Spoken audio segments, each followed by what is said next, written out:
Ladies and gentlemen, we are live. We are live on a Feel Good Friday night. Welcome back to the Wrestling for Life Network. I hope everyone out there is happy, healthy, and safe as we bring you WWE Smackdown on a little bit of Rampage tonight. It's going to be a fun one, folks. Lots to talk about, lots to get into. Not to mention, it's the go-home show for Crown Jewel. Remember, no spoilers. We're going to talk about it as it happens. It's going to be a fun one, folks. Strap in, strap on, grab your snacks, grab your feel good, and let's go.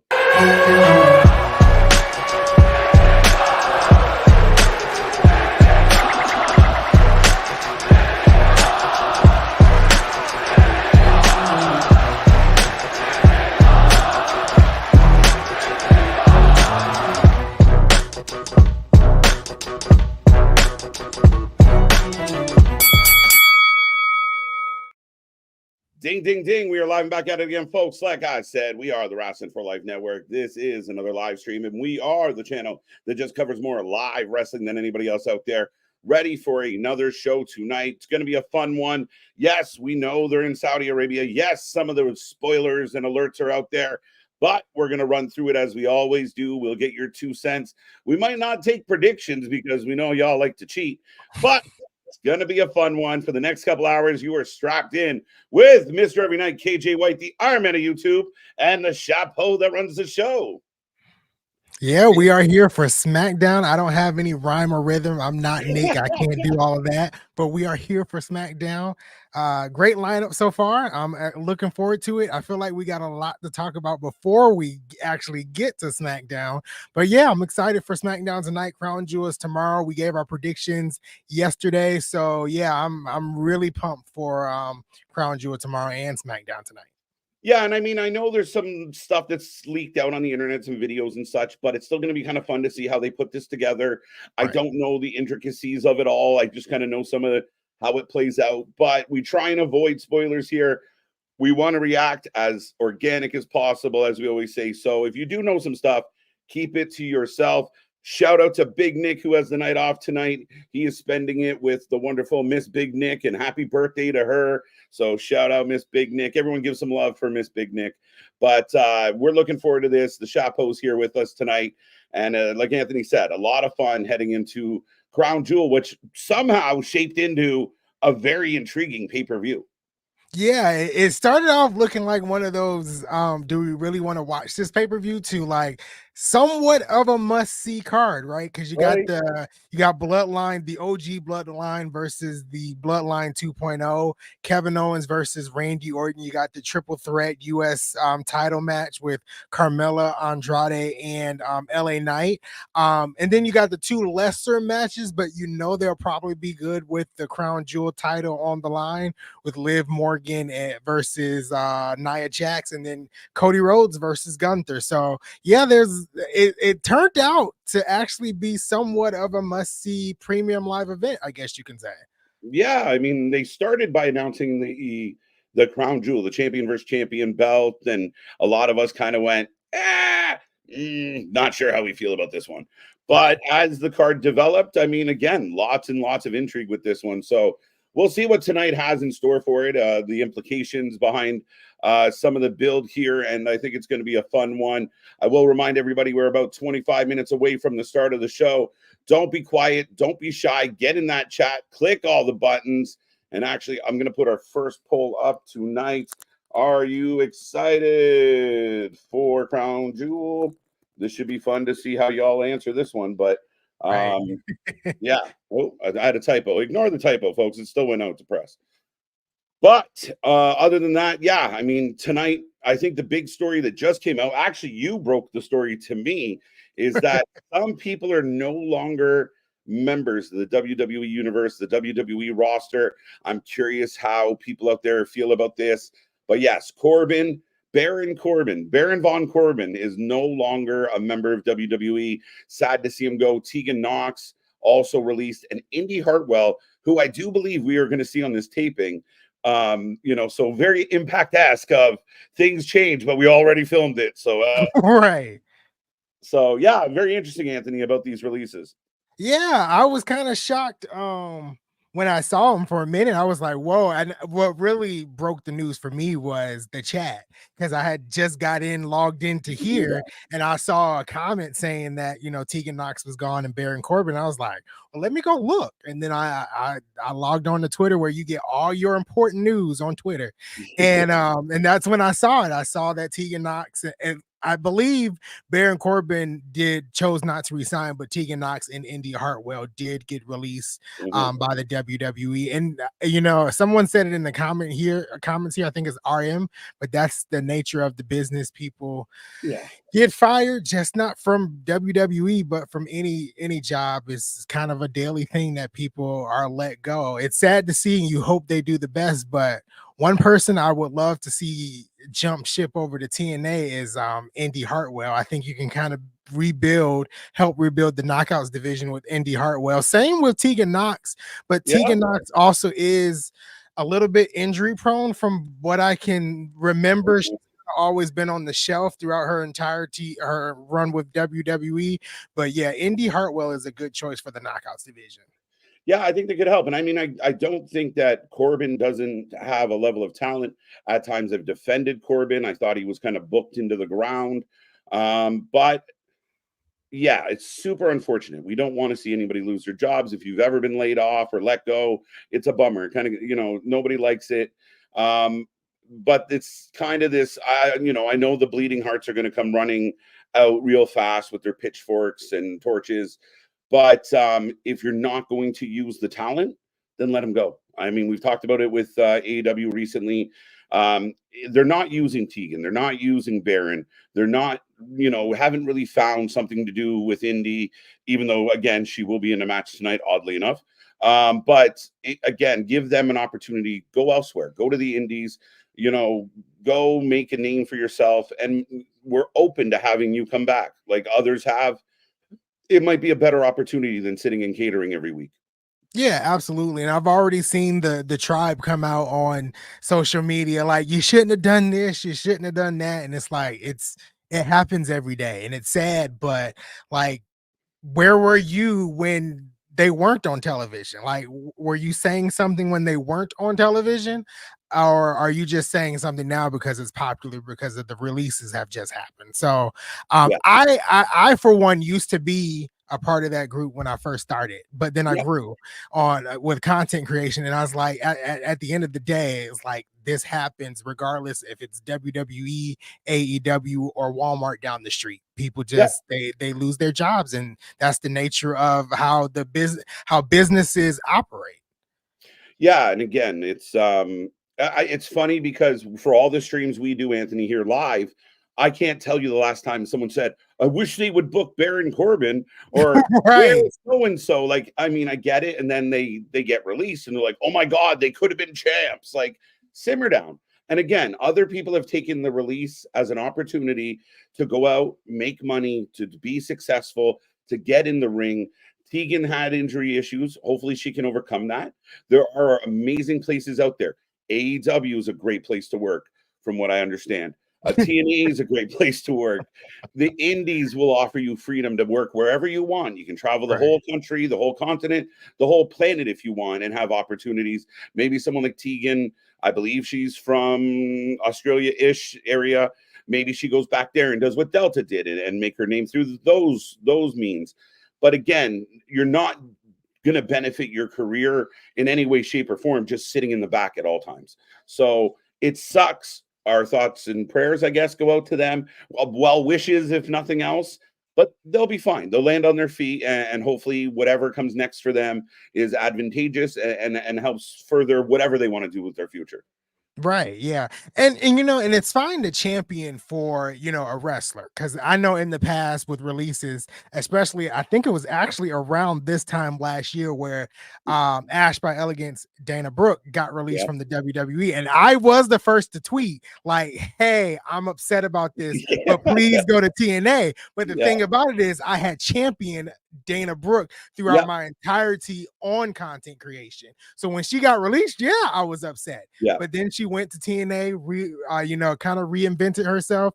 Now she's a part of the tag team with Heather by Elegance. Has some great matches with Jordan Grace.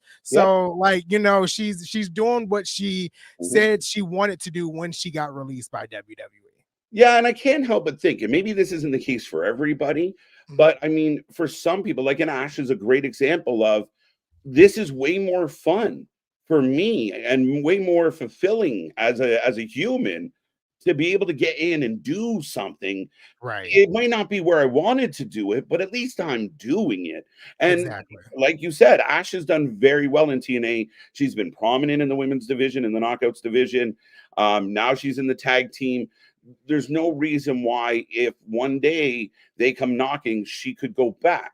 Now, she may not want to, but at least she's like, I would rather be the person, making a little bit less money, but in the ring, being active, getting involved, being able to be creative, opposed to, you got anything for me? Nope. Shoot, I'll come back next week.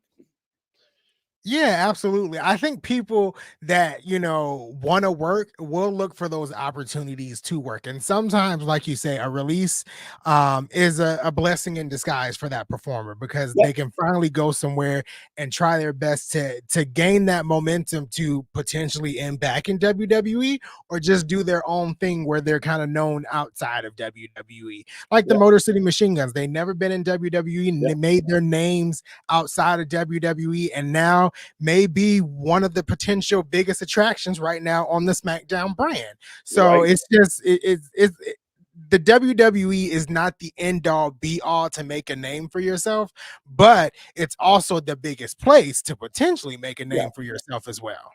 Yeah, and I mean, we do see it with other sports where sometimes you make the big leagues and you're like, I've made it. And sometimes you got to go back down to the farm team or AAA or wherever it is, and fine tune some things. And it happens. It's happened to a lot of people.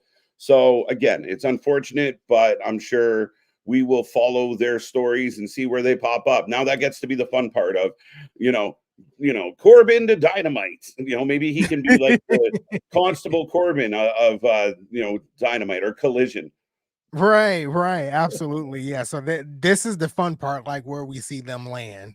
And 90 days after today, we'll get our answer. It could be a little bit longer, but we'll get our answer in about 90 days. Yeah, absolutely. So, and Corbin, I think it might actually be less than 90 days if he did not re-sign. Right. So he won't be under that same window. So, I mean, Corbin, shit, we could see him in a couple days on one of these indie shows or anywhere, but we'll see. I'm sure he's got some time to figure it out.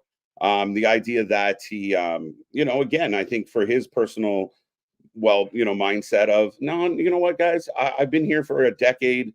Maybe re-signing is not best for me right now because you got a lot going on that doesn't include me. Yeah, absolutely. And if he came to that decision on his own, that means he feels like he has bigger plans somewhere else or outside the WWE. Absolutely. But folks, we are about 15 minutes away from the start of SmackDown tonight. We will quickly say hello to the chat, to the people. As I mentioned, I hope everyone out there is happy, healthy, and safe. I hope you had a wonderful Halloween. Hope your weekend is kicked off well, and we appreciate anybody spending part of their weekend with us. Don't forget, we're a quick turnaround tonight. We're on tonight, and we're back tomorrow at noon. It's a quick one, but hello, Jason. Yes, releases. Damian, welcome back. I'm surprised Corbin got released. He could have been a world champion. Did not use him well. Sad. Yes and no. I mean, again, I think it's easy to look back and go, well, he could have been, but how good could it have been? Indy Bonkers, good to see Steve Money, good to see you. Kevin, good to see Damien, good to see you. Not a fan of WWE releases people. That's an easy way to let everyone contract you don't want to expire. I don't fully disagree with this. In a perfect utopian world, nobody ever gets released, but unfortunately, it is the nature of the beast. Clay Lewis is with us. Eric's with us. Rocco, Cherokee George. Who else we got? C Money, Eric Tate, Elimination Chambers, Wrestling Proud, Jordan Elder. I see ya. Please, no spoilers. Do what Steve says. No spoilers. What's up, Ken? Boston. Boston. I saw you cut your eye at me. I did not. Gosh, hey, welcome back. Me cheat. Nah, there you go. What's up, folks? Trekopedia, welcome back. Good to see you. Another Charles is in the chat with us. Triple X Juice, welcome back. Hi. Just declaring. Christian, how you doing? If Kevin Owens were to cut off a promo tonight, he would say, I'm done making friends. Friends held me back. And now it's me, myself, and Owens. All right. I like it. Make it, send it to him, Christian. That could be a really good t-shirt. Quick me, myself, and Owens. Big Nick's is doing taxes. Okay. Birthday taxes is how that song goes, right? I think so. Neighbors, we got you. Lee Hang or Hung, sorry, my apologies. Welcome, Scott. Always a pleasure, sir. I will be playing Call of Duty. This is the thing, like everyone's hyped on the Call of Duty. How are you finding it? On a quick side note, I love it. I'm a big fan of the Black Ops franchise of the Call of Duty game. So I think we're on Black Ops 6. Yeah. I actually played a little bit today on the clock. Probably shouldn't have did that, but did it anyway. But yeah, I love Black Ops. Yeah. There you go. So at least you're listening to us. Big Dog, welcome back. As always, it's a pleasure. Dun, dun, dun. Who else is here? Got you. We gotta like everyone. No 7 messages prior to us saying hello. Megan, roll call, take long. Keyshawn, good to see ya. That's pretty much if we missed you, make sure you get back in that chat. Don't forget the super chats and super stickers as we creep towards triple digits in the chat. I will thank everyone. We just passed 5.9k subscribers. Hey. So not bad. Another milestone. We're heading towards 6k and moving quickly. That's good. We're so close to 6k. Looking forward to getting to that number. So close. Yes, I know what I said. I'm taking it back. Corbin needs to stick to Instagram cooking videos. He does well with those. That's where I mean, like at the end of the day, I mean, he'll be okay. Like he'll do other things. He's got a huge following. Being monetized is probably not an issue for him. So he'll be okay. And again, I kind of advocated for Corbin once upon a time of like, I kind of like the guy. I felt like he got booked into oblivion though. I didn't know where they were going with it. And I feel like if Nick was here, he felt like he had a bit of chemistry with Braun Breaker, but I see where Braun Breaker is now. I don't know if Corbin and Breaker would have worked. Right, absolutely. I think things fell short with Corbin when he turned into that like happy Corbin, I think it was. I think that's when it just took a dark turn for him. I think, yeah, like to your point, like I thought, considering they gave him such a bad gimmick, he made it work. And then all of a sudden one day he was like, and then I won in Vegas and I'm rich. And we're like, fuck you. We're over. We're done. Goodbye. Like, there's no, like, we wanted to see him kind of like dig himself out of the hole, win a match. But it was just like, I'm rich and I'm a dick again. And you're like, oh, okay. Bash 8 asking, Candace is still in the company. So they, at least at the right now, I mean, that's a trickier release, I think. Right. I did see some people say Candace was fired, but that never was confirmed. So no, the only names I saw after I checked quickly was just the 3 that we've talked about.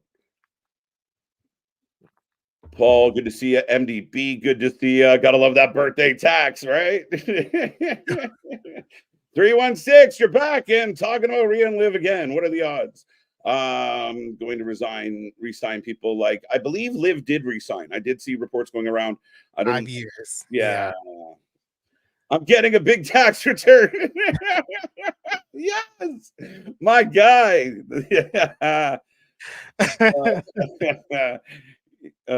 Shit. I think you're giving a big tax return, sir. Is the new COD game hard? Is it hard? I think every Call of Duty game is hard. You dirty accountant, you. The running gag from now on. Tax time. Nick doing taxes like RRS. Right. What's up, ABJ? Maybe from now on we can all text here in the chat and help KG get through roll call. I don't. It's. We love roll call getting nice and long. It's just funny that like some people get like 12 comments in quick. What's up? Right. What's up? Gordon, what's up? How you doing? Robert, 5 years. Yes. Yeah. So yeah, they're not going to let her go anyway. I love tax time, right? We just put a positive spin on the whole situation.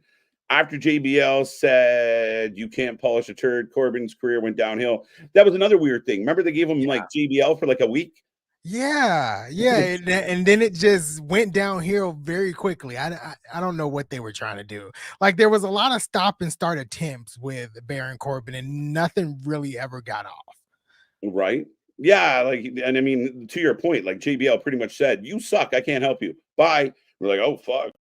We had never seen them two together again. Yeah, he'll go away, put on some muscle like Drew McIntyre, and come back ready to go. You'll be fine.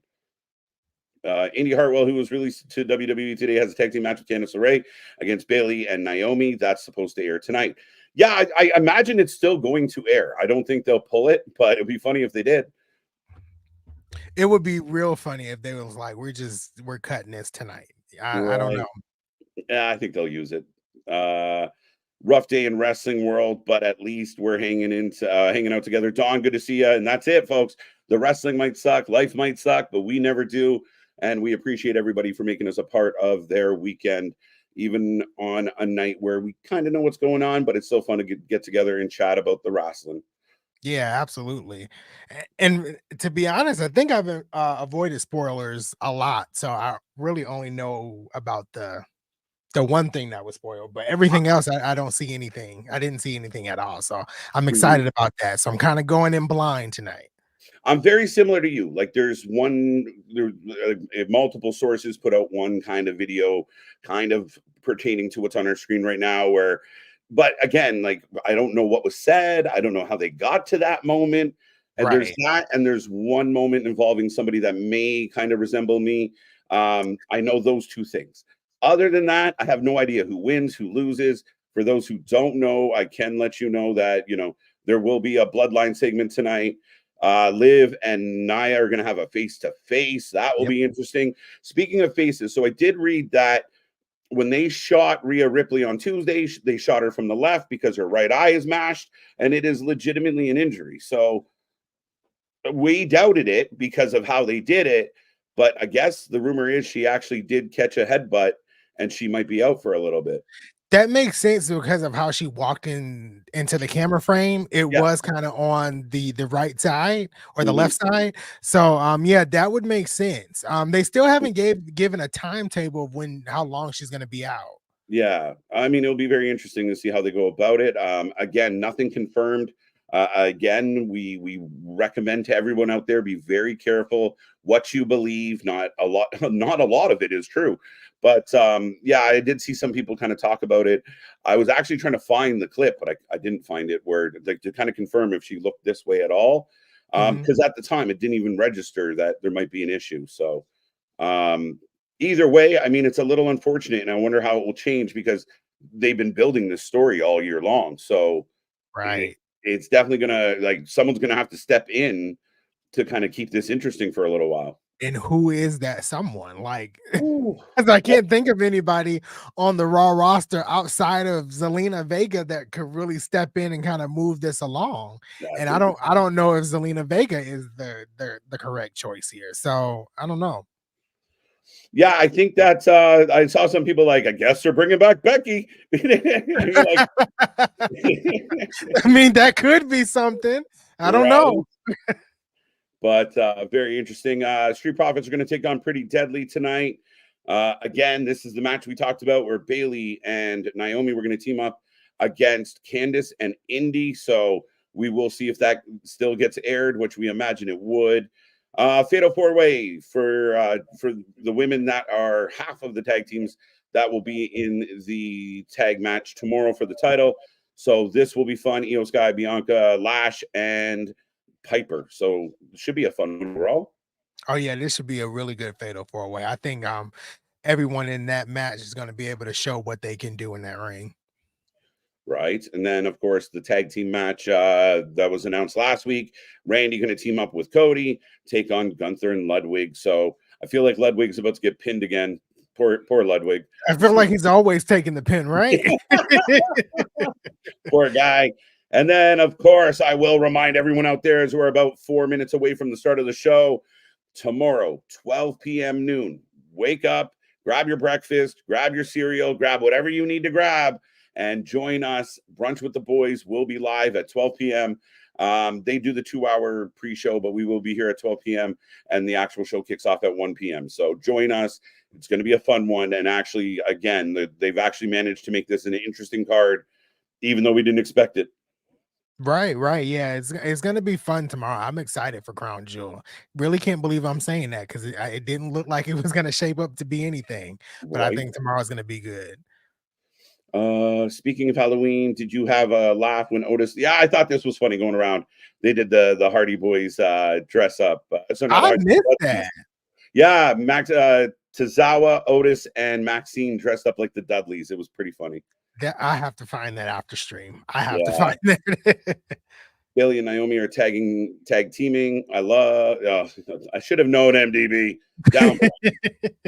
Charles, good to see wrestling fans for live. Let's go. That's why they need a mid-card title for the women. Yes and no. I think they're still trying to work on some other things, but now there's so many women. It might be now might be the time. Yeah, now might be the time for a mid card because they're really trying with the tag team titles, and I feel like if they can get the tag team titles on a solid run, then we can introduce that mid card title for the women. Yeah, and I mean, again, I think I have to give them credit. They've like, from my observation, it feels like they want to do things. They want to have things in place before kind of like they don't want to put a title on it and then force a division or make it, if it doesn't feel good out of the gate, then you can't really work. So give it some time, let the roster fill up, get people in the right places so you don't water down your other division, right? Because we just said, like, if Rhea's out, well, who's going to go after Liv? Right. I know we said they're deep, but oh wait, they're not that deep. So we got time. What's up, Jake? Hope you're doing well. Well. Let's hit triple digits as we get close. 7. We need 7 friends. Go find 7 friends, folks. It makes sense why the Learning Tree won the title. It was reported that the brand is maybe getting a TV deal. No, it doesn't. Lisa, I'm sorry. It doesn't. That's like, I'm trying to sell my house, so I'm going to fill the lawn with manure. That's what that is.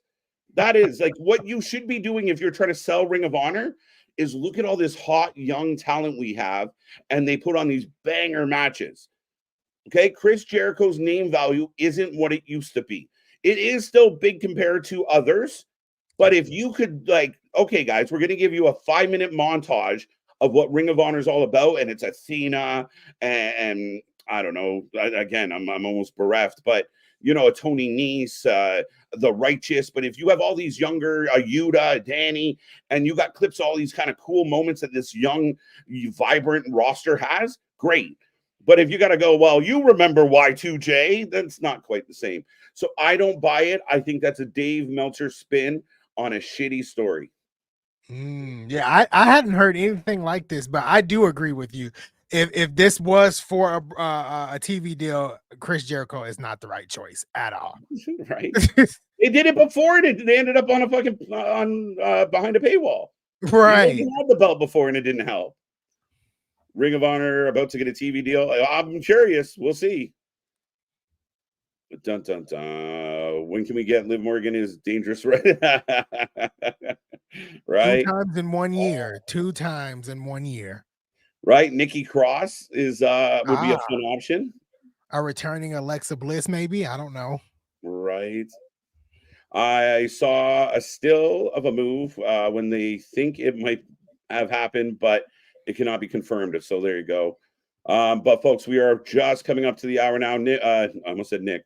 Anthony and I are going to sync up and again prove that it can be done very smoothly.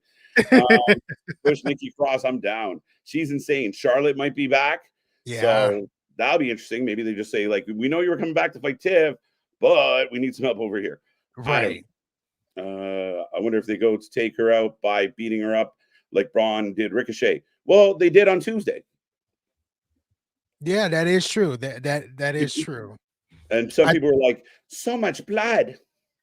Yeah, oh my God. It was not a lot of blood at all. No, it was As good. I have then. I'm gonna pause at then. You're at then. I'm just behind you. Okay, I lied.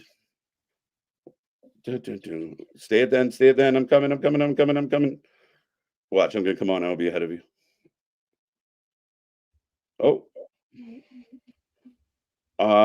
Forever. So I'll pause up. When you get to forever, we're good. Dun, dun, dun. No. Forever. Forever. All right, ladies and gentlemen, Anthony and I are synced up. If you want to do the same, follow along. Remember, no spoilers as we're going to break this one down for you.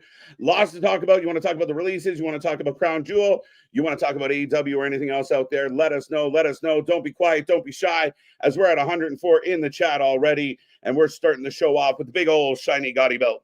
Yeah, the belt I actually am starting to like. At first, I didn't like the design, but I actually kind of like it now. Yeah. So kind of crazy. It looks like we're gonna start off with the Liv and Nia face to face. Okay.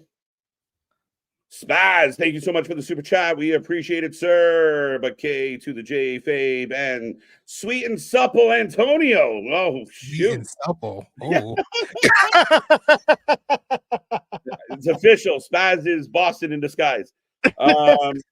Work kicked my ass this week. Hope you in the chat are living your best. Let's go SmackDown previews for the Crown Jewel and NXT 23 up now. Big love. Go check out Spaz. Give him some love. He supports this channel in a big way. So we appreciate it, Spaz. And the nicknames are getting better by the day, sir. Right. Sweet and supple. That's a lot right there. That's a lot. And Rhea comes back to face Raquel. So rumor was that there was potentially Raquel versus Rhea at Crown Jewel, which has now been pushed back. So I did not hear that rumor, but that would have been a cool match. Yeah, and I mean, eventually, I think we're gonna you got to get through Raquel to get to Liv. Makes sense. But we got Nia with one thing on her mind. Is it taxes? Is it taxes? It must be taxes. She wants it. I'm talking about are they going to beat up Indy today? Oh, no, I don't think so.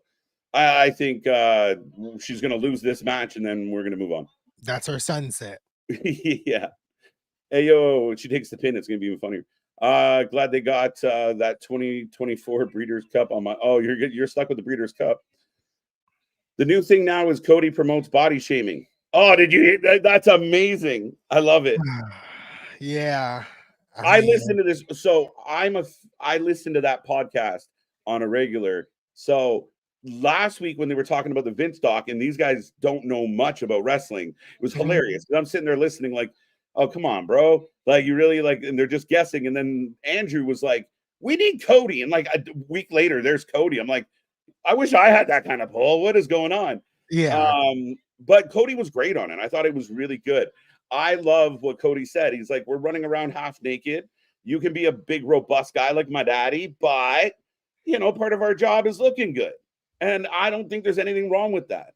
Me neither. I really feel like people are kind of taking it out of context. I somewhat agreed with him too. But what really kills me is the people that don't have kids who say he's out there for the kids, but you don't have a kid yourself and you have an opinion about it. Blows my mind. Yeah. I don't have children. So what Cody Rhodes said to me does not bother me at all.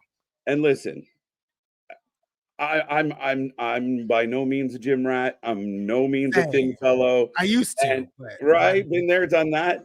But I don't think encouraging people to have healthy living is body shaming, and I don't believe that encouraging, like, to be honest, like if you are casting a lifeguard in the next Baywatch movie, you got to fit into the bathing suit. That's not body shaming. It's just, again, there's different walks of life for everything, guys, and it's Exactly. the way it is. And he never said like you can't be a robust worker. We're watching a very supple, to steal a word from Spaz, lady on the screen right now. Many people find her very attractive. She does her job. Again, bodies come in all shapes and sizes, but to encourage people to, present yourself in the best way possible is part of their job. That's the job they Exactly. chose. It's like saying a football player shows up completely out of shape, smoking cigarettes and eating whatever he wants. And he's like, "Oh, I should make the team." And they're like, "Well, no, like the guys that are in the gym working their ass off take their job seriously." That's all he meant. And I think that's really all he meant as well. I think that's perfect. Why Tiffany Stratton is coming out, but Tiffy the time. IWC grabs one thing and twists it to their narrative, and then it's kind of spread all over social media. I don't Yeah. get it. The snowflakes kill me, man. They just melt. They melt on everything. Right, absolutely. And I'm Canadian. Like, come on. Right? Snap into a Slim Jim. My curls are getting the fucking the chicken leg from the plate to the mouth. Those are my curls. Come on now. The crowd sucks. 3 minutes into the show, boo crowd. I mean, it is the same crowd from last week, so yeah, it's true. Yeah. Oh, Ooh. I can cash in on you, Naya. Saying that she can cash in on both of them, basically. Oh, yes. Let's go. SmackDown never misses.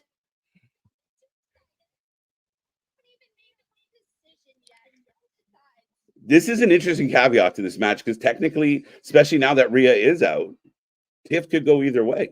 That's true. But they could change plans up. Now, she did just confirm if she cashes in, she's only taking one of the titles. Yes. Do it. Pause. I got you, Spaz. Body shaming an account is bad, but someone who shows up. Yeah, exactly. So she just said if she took the women's world title, does Dom come with her? That's what Tiffany just said. Oh, Dom's like, no, I would never do such a thing. I wouldn't do that.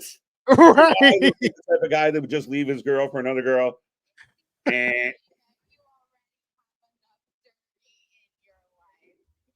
Oh. Enough dirty in her life. I don't even know what that means. I don't know what that means, but it sounds nasty. It's provocative. Nah. Tiffany is more buff than Adam Cole. I need Tony's thoughts on the latest internet stupid folks now saying NXT is disrespectful to TNA because TNA is the spiritual successor to ECW as far as running a show at the 2300. What the fuck? Yeah, that bing, pika pika. I'm more shocked at the hashtag down there. Yeah, no shit. That's right in. I have not heard this at all. I have not heard this about NXT being disrespectful to TNA. I don't know. Maybe I'm not on that side of the IWC. I'm usually on the positive side of TNA. Yeah. So I haven't really heard that. Good to see you, OG Dale. Hope you're doing well. I have not heard that either. And I mean, to me, it's outlandish. I mean, we don't get a whole lot of comparable between ECW and TNA. Occasionally they go extreme, they go hardcore. We get it. But yeah, like anybody that's out there saying that is just fucking stupid. Yeah. That's just their way of being like, they shouldn't have booked that arena. Technically, WWE owns that company that used to use that arena. So they kind of have first dibs, right? Yeah, this is funny. I'm not giving my rant again, but this is why we can't have fun stuff anymore, guys. I feel bad for the youngsters out there because they'll never know like good stuff without people crying about it. This is why we can't get good movies. That's why Disney's gone to shit. Things don't make sense anymore. Live a It's little. crazy when you could watch an old comedy from like the 80s and the 90s and it could be funny, but you watch something from the day and nothing is funny at all. Yeah. You can't say anything about anybody nowadays, and it's No. crazy.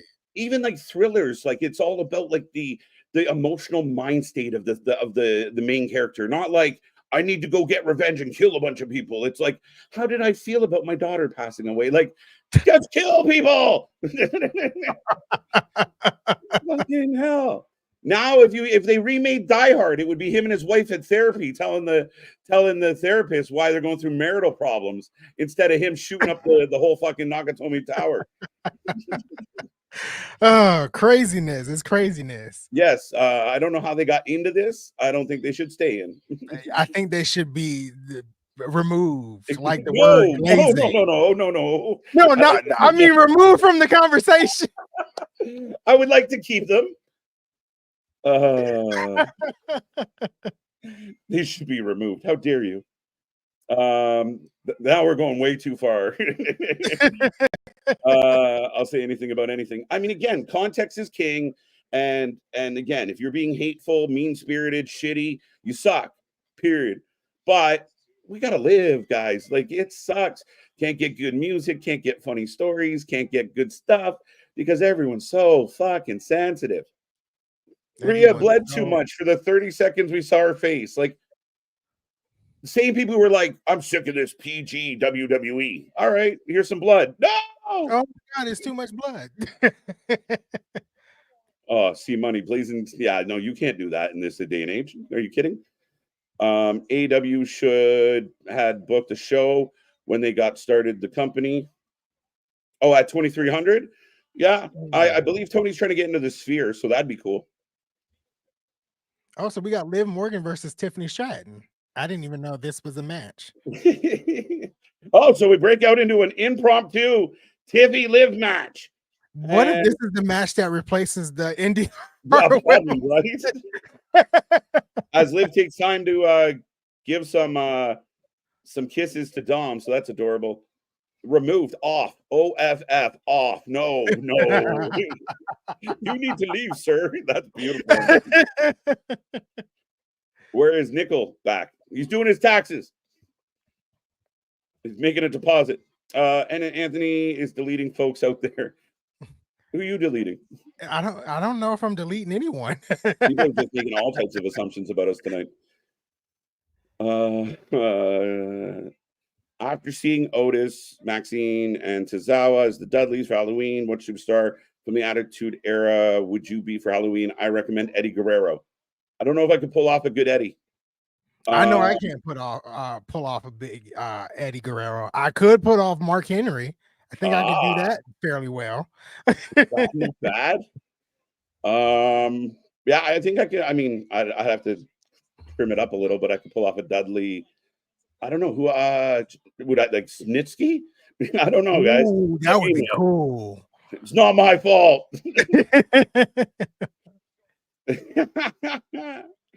They working stiff. Speaking of Nick and oh, I mean live and Tiff.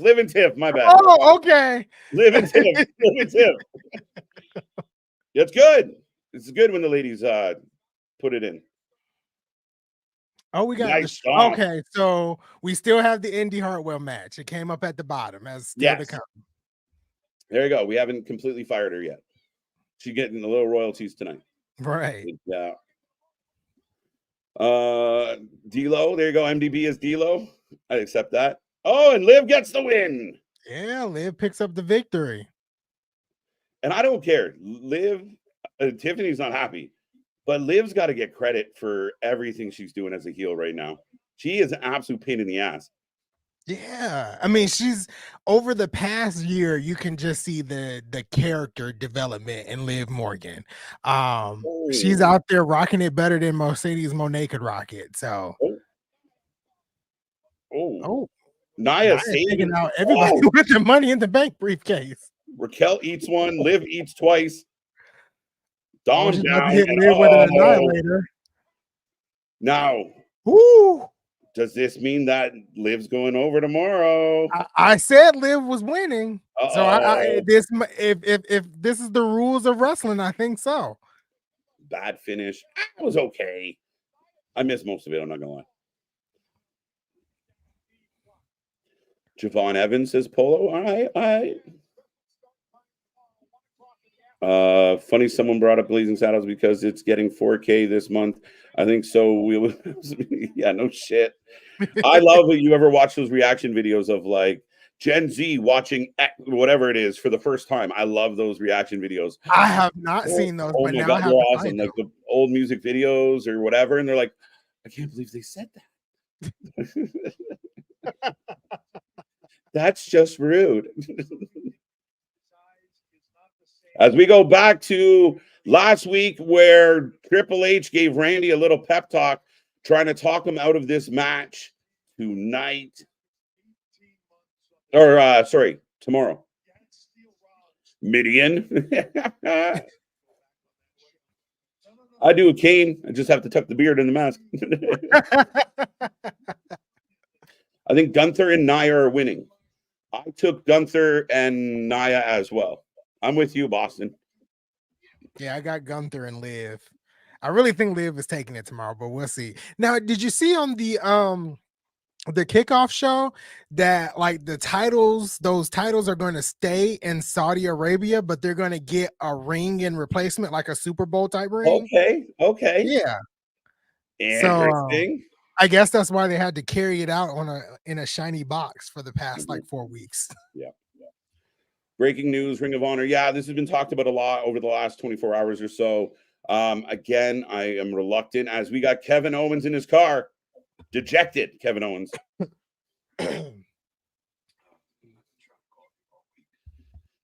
Who's meeting? I have no idea. Oh, Mel Brooks is a gem.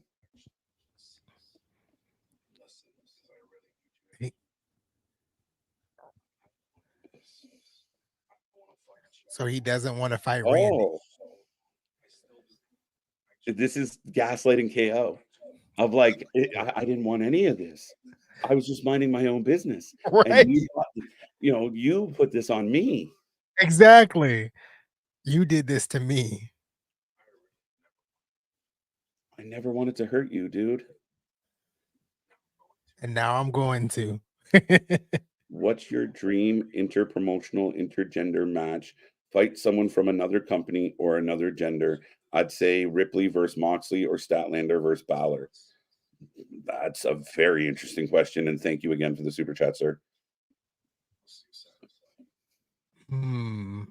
I like him recording like a TikTok video in his car. Right? I like it.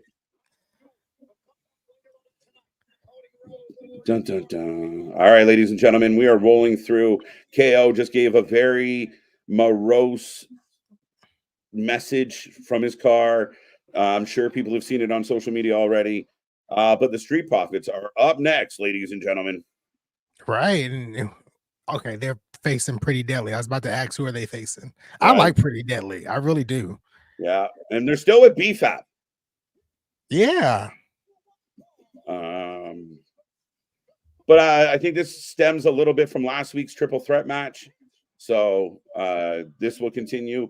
Street Profits, I think, have been booked pretty well lately. I know some people wanted them to get it should have been the Profits, not the Guns. Right. But the Profits and the Guns are going to bang someday. Oh, yeah, absolutely. Profits versus MCMG versus the Usos. I need to see that in my lifetime. There's going to be some great tag team matches coming out with MCMG. Yeah, for sure. Candy, welcome.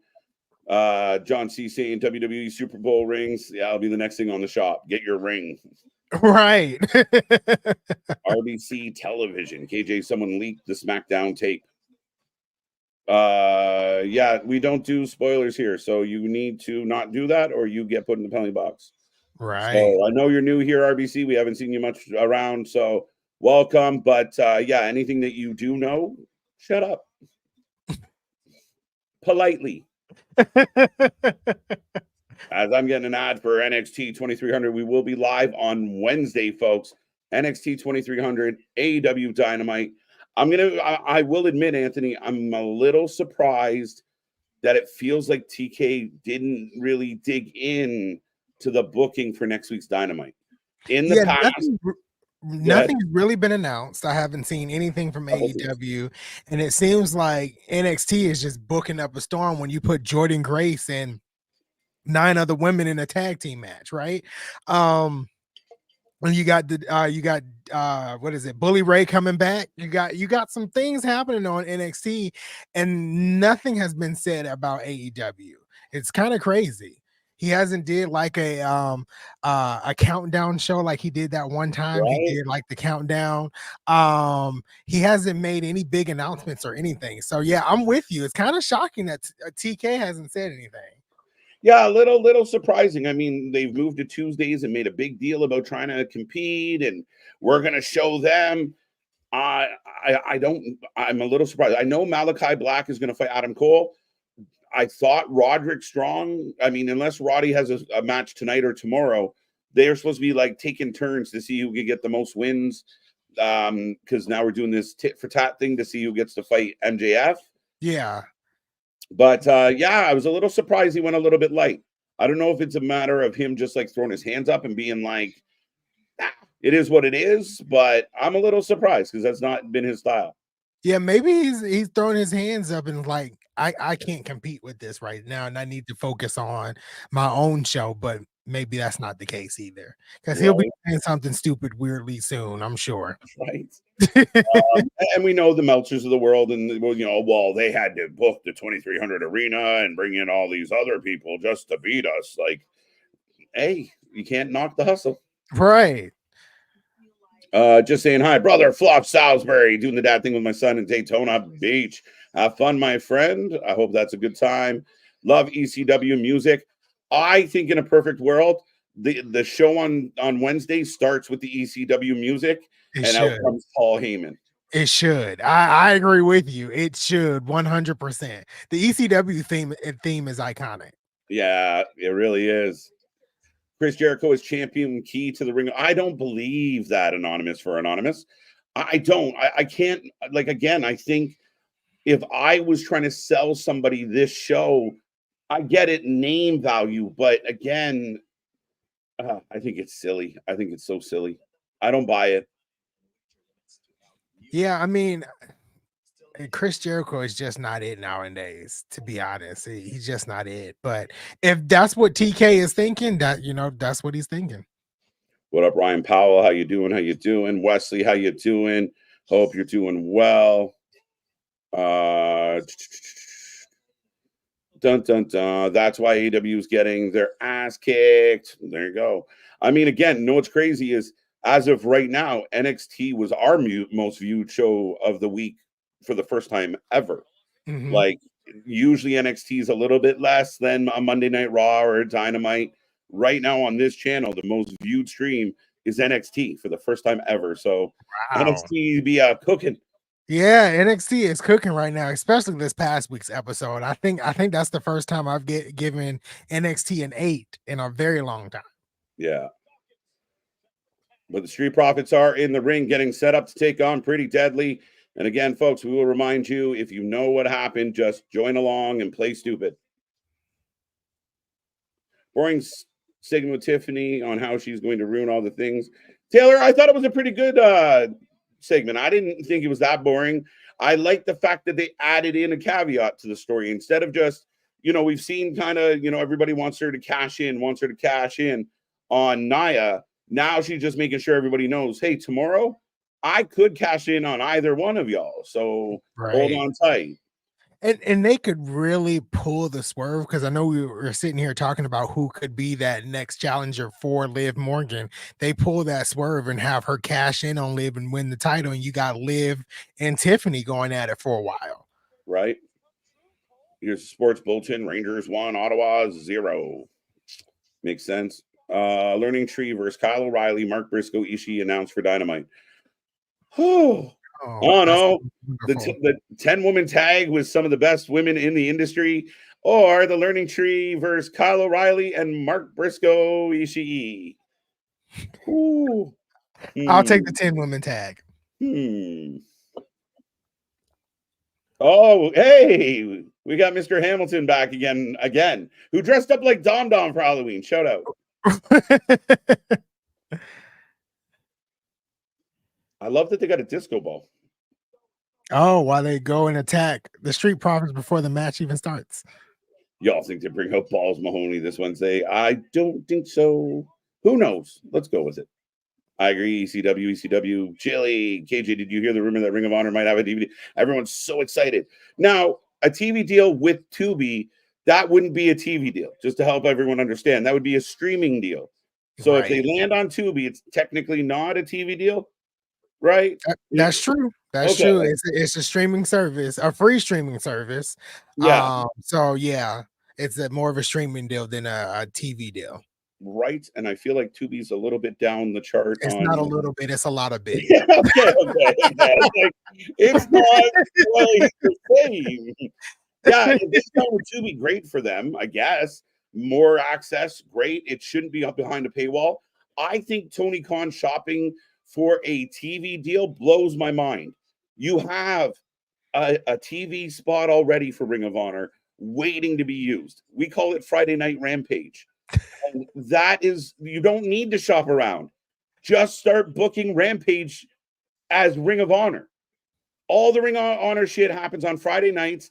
And this way I wouldn't want to, quit halfway through Rampage every Friday. Right. Rampage is a struggle to watch. Most weeks. Why would you put a title on Jericho? Because there's this mindset that, again, like, he's not the star he used to be, guys. And people are trying to compare the Jericho win versus the Hardys win in TNA, and I'm like, there's not a comparable. The Hardys can somebody compared that? Yes, they've been comparing it on social media. It's crazy. I'm like, how are we doing this? Right.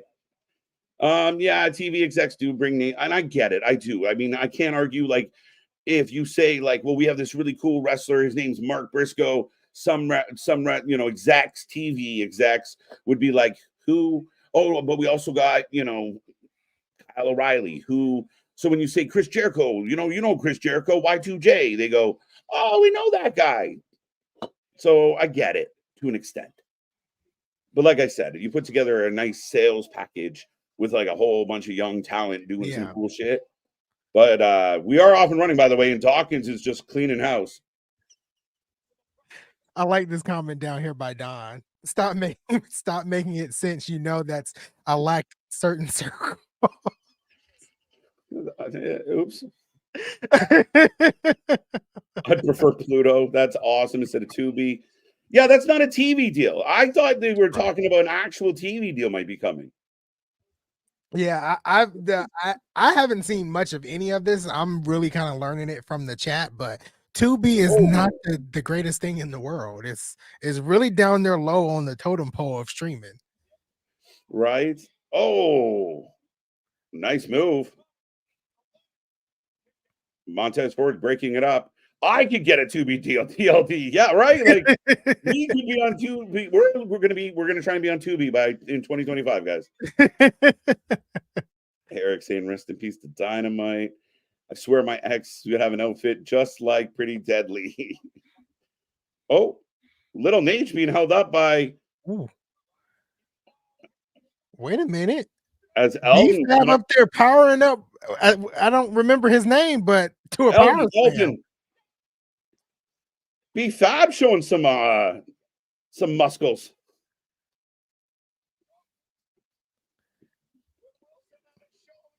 Ooh. Two blows. Again, that's not a TV deal. I wish TNA had a TV deal. We do, but that's complicated. And it seems like they could be on a 3 count. Yes. We got the end of the match. Okay. Yes. That was a good ending though, because they hit the blockbuster, the super blockbuster, or whatever you want to call that. But yeah, I think TNA is working on that. So we do have an announcement of their first live show in January after Genesis. So they might be working a TV deal in. So hopefully that happens soon. I just wanted Liv to think it. Uh-oh, Bailey and Naomi here. Oh. As Tiffy says, I was just saying that so Liv would think it. Naomi said, "Just keep the title warm for me." Come Oh, on, Naomi. I'm gonna need you to win the title in WWE. well, I mean, she has a win over the champ, Right. right? She definitely has a win over the champ. I want to see what's every time the Mud Show fans come with the NXT is cheating. Look who they have on the show. I always ask, okay, who from Dynamite isn't allowed on Rampage, Collision, or Ring of Honor? Yeah, well, fair enough, Spaz. And again, thank you for all your super chat love, your super love, if you would. No spoilers. We got that one. But yeah, so Street Profits pick up a big win. I like that they're teasing Naomi going after Nia. Something different, something fresh. Naomi's got to win. I know you're a fan. Yeah. Yeah, I like that. Like Naomi got the win, what, like last week, 2 weeks ago. I like that they're kind of putting her in that picture to potentially take the title. I don't know if that happens. I really think Tiffany takes it from Nia Jax, but at least having her in that circle, in that conversation, I think is a good thing for Naomi. Yeah. And Safit, I completely agree with you. I only saw the reports of they are close to a TV deal, and I just took it at face value.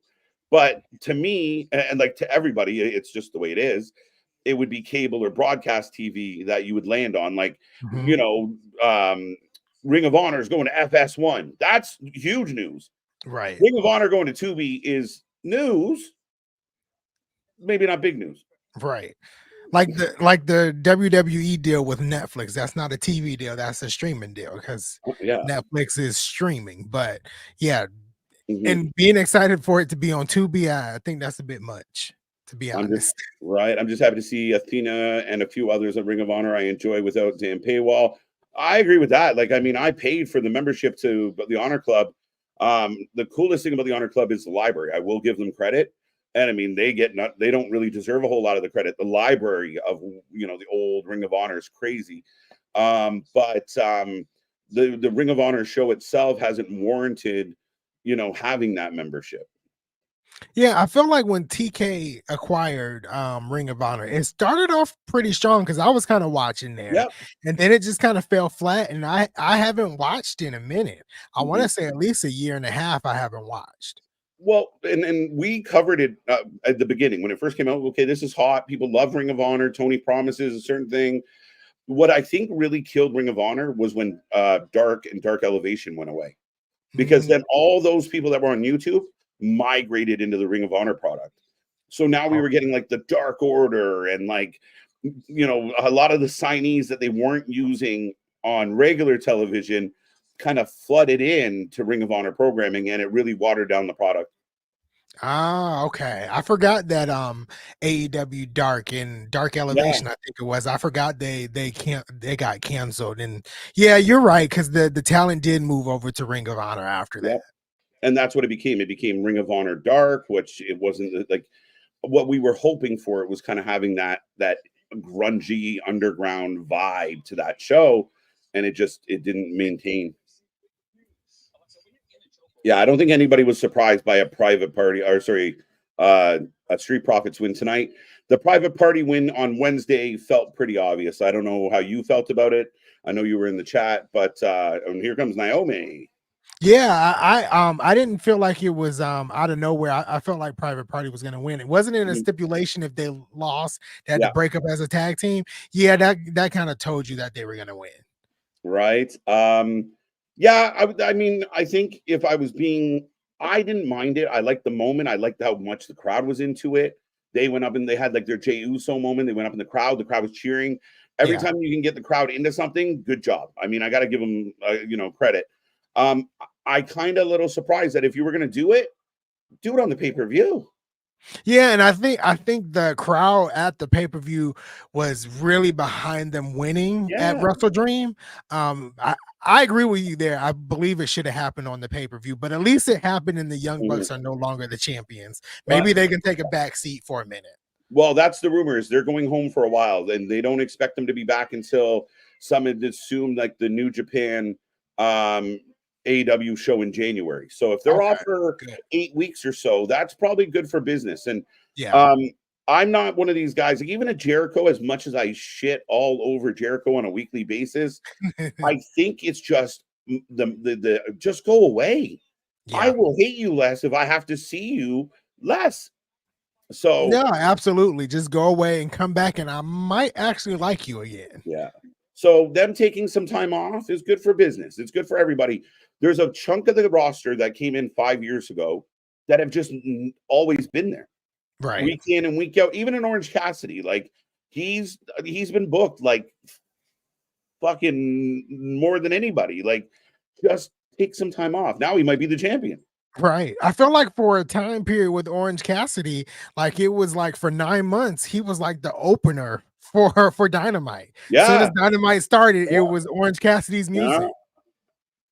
I'm not gonna lie. I like Candace's like intro. Like I was like, who is this? Oh, okay. Yeah, the Completely visuals are forgot she nice. had music. So, ladies and gentlemen, Indy Hartwell's final match as a member of the WWE roster. Yeah. I hope she goes over. It would be nice if she actually won, her and Candace. Right? Can TNA go to USA? I don't know anymore. USA Yeah, I don't know what TNA kind of has up. I can't even talk at the moment, but I don't know what TNA has up its sleeve for next year. I don't know.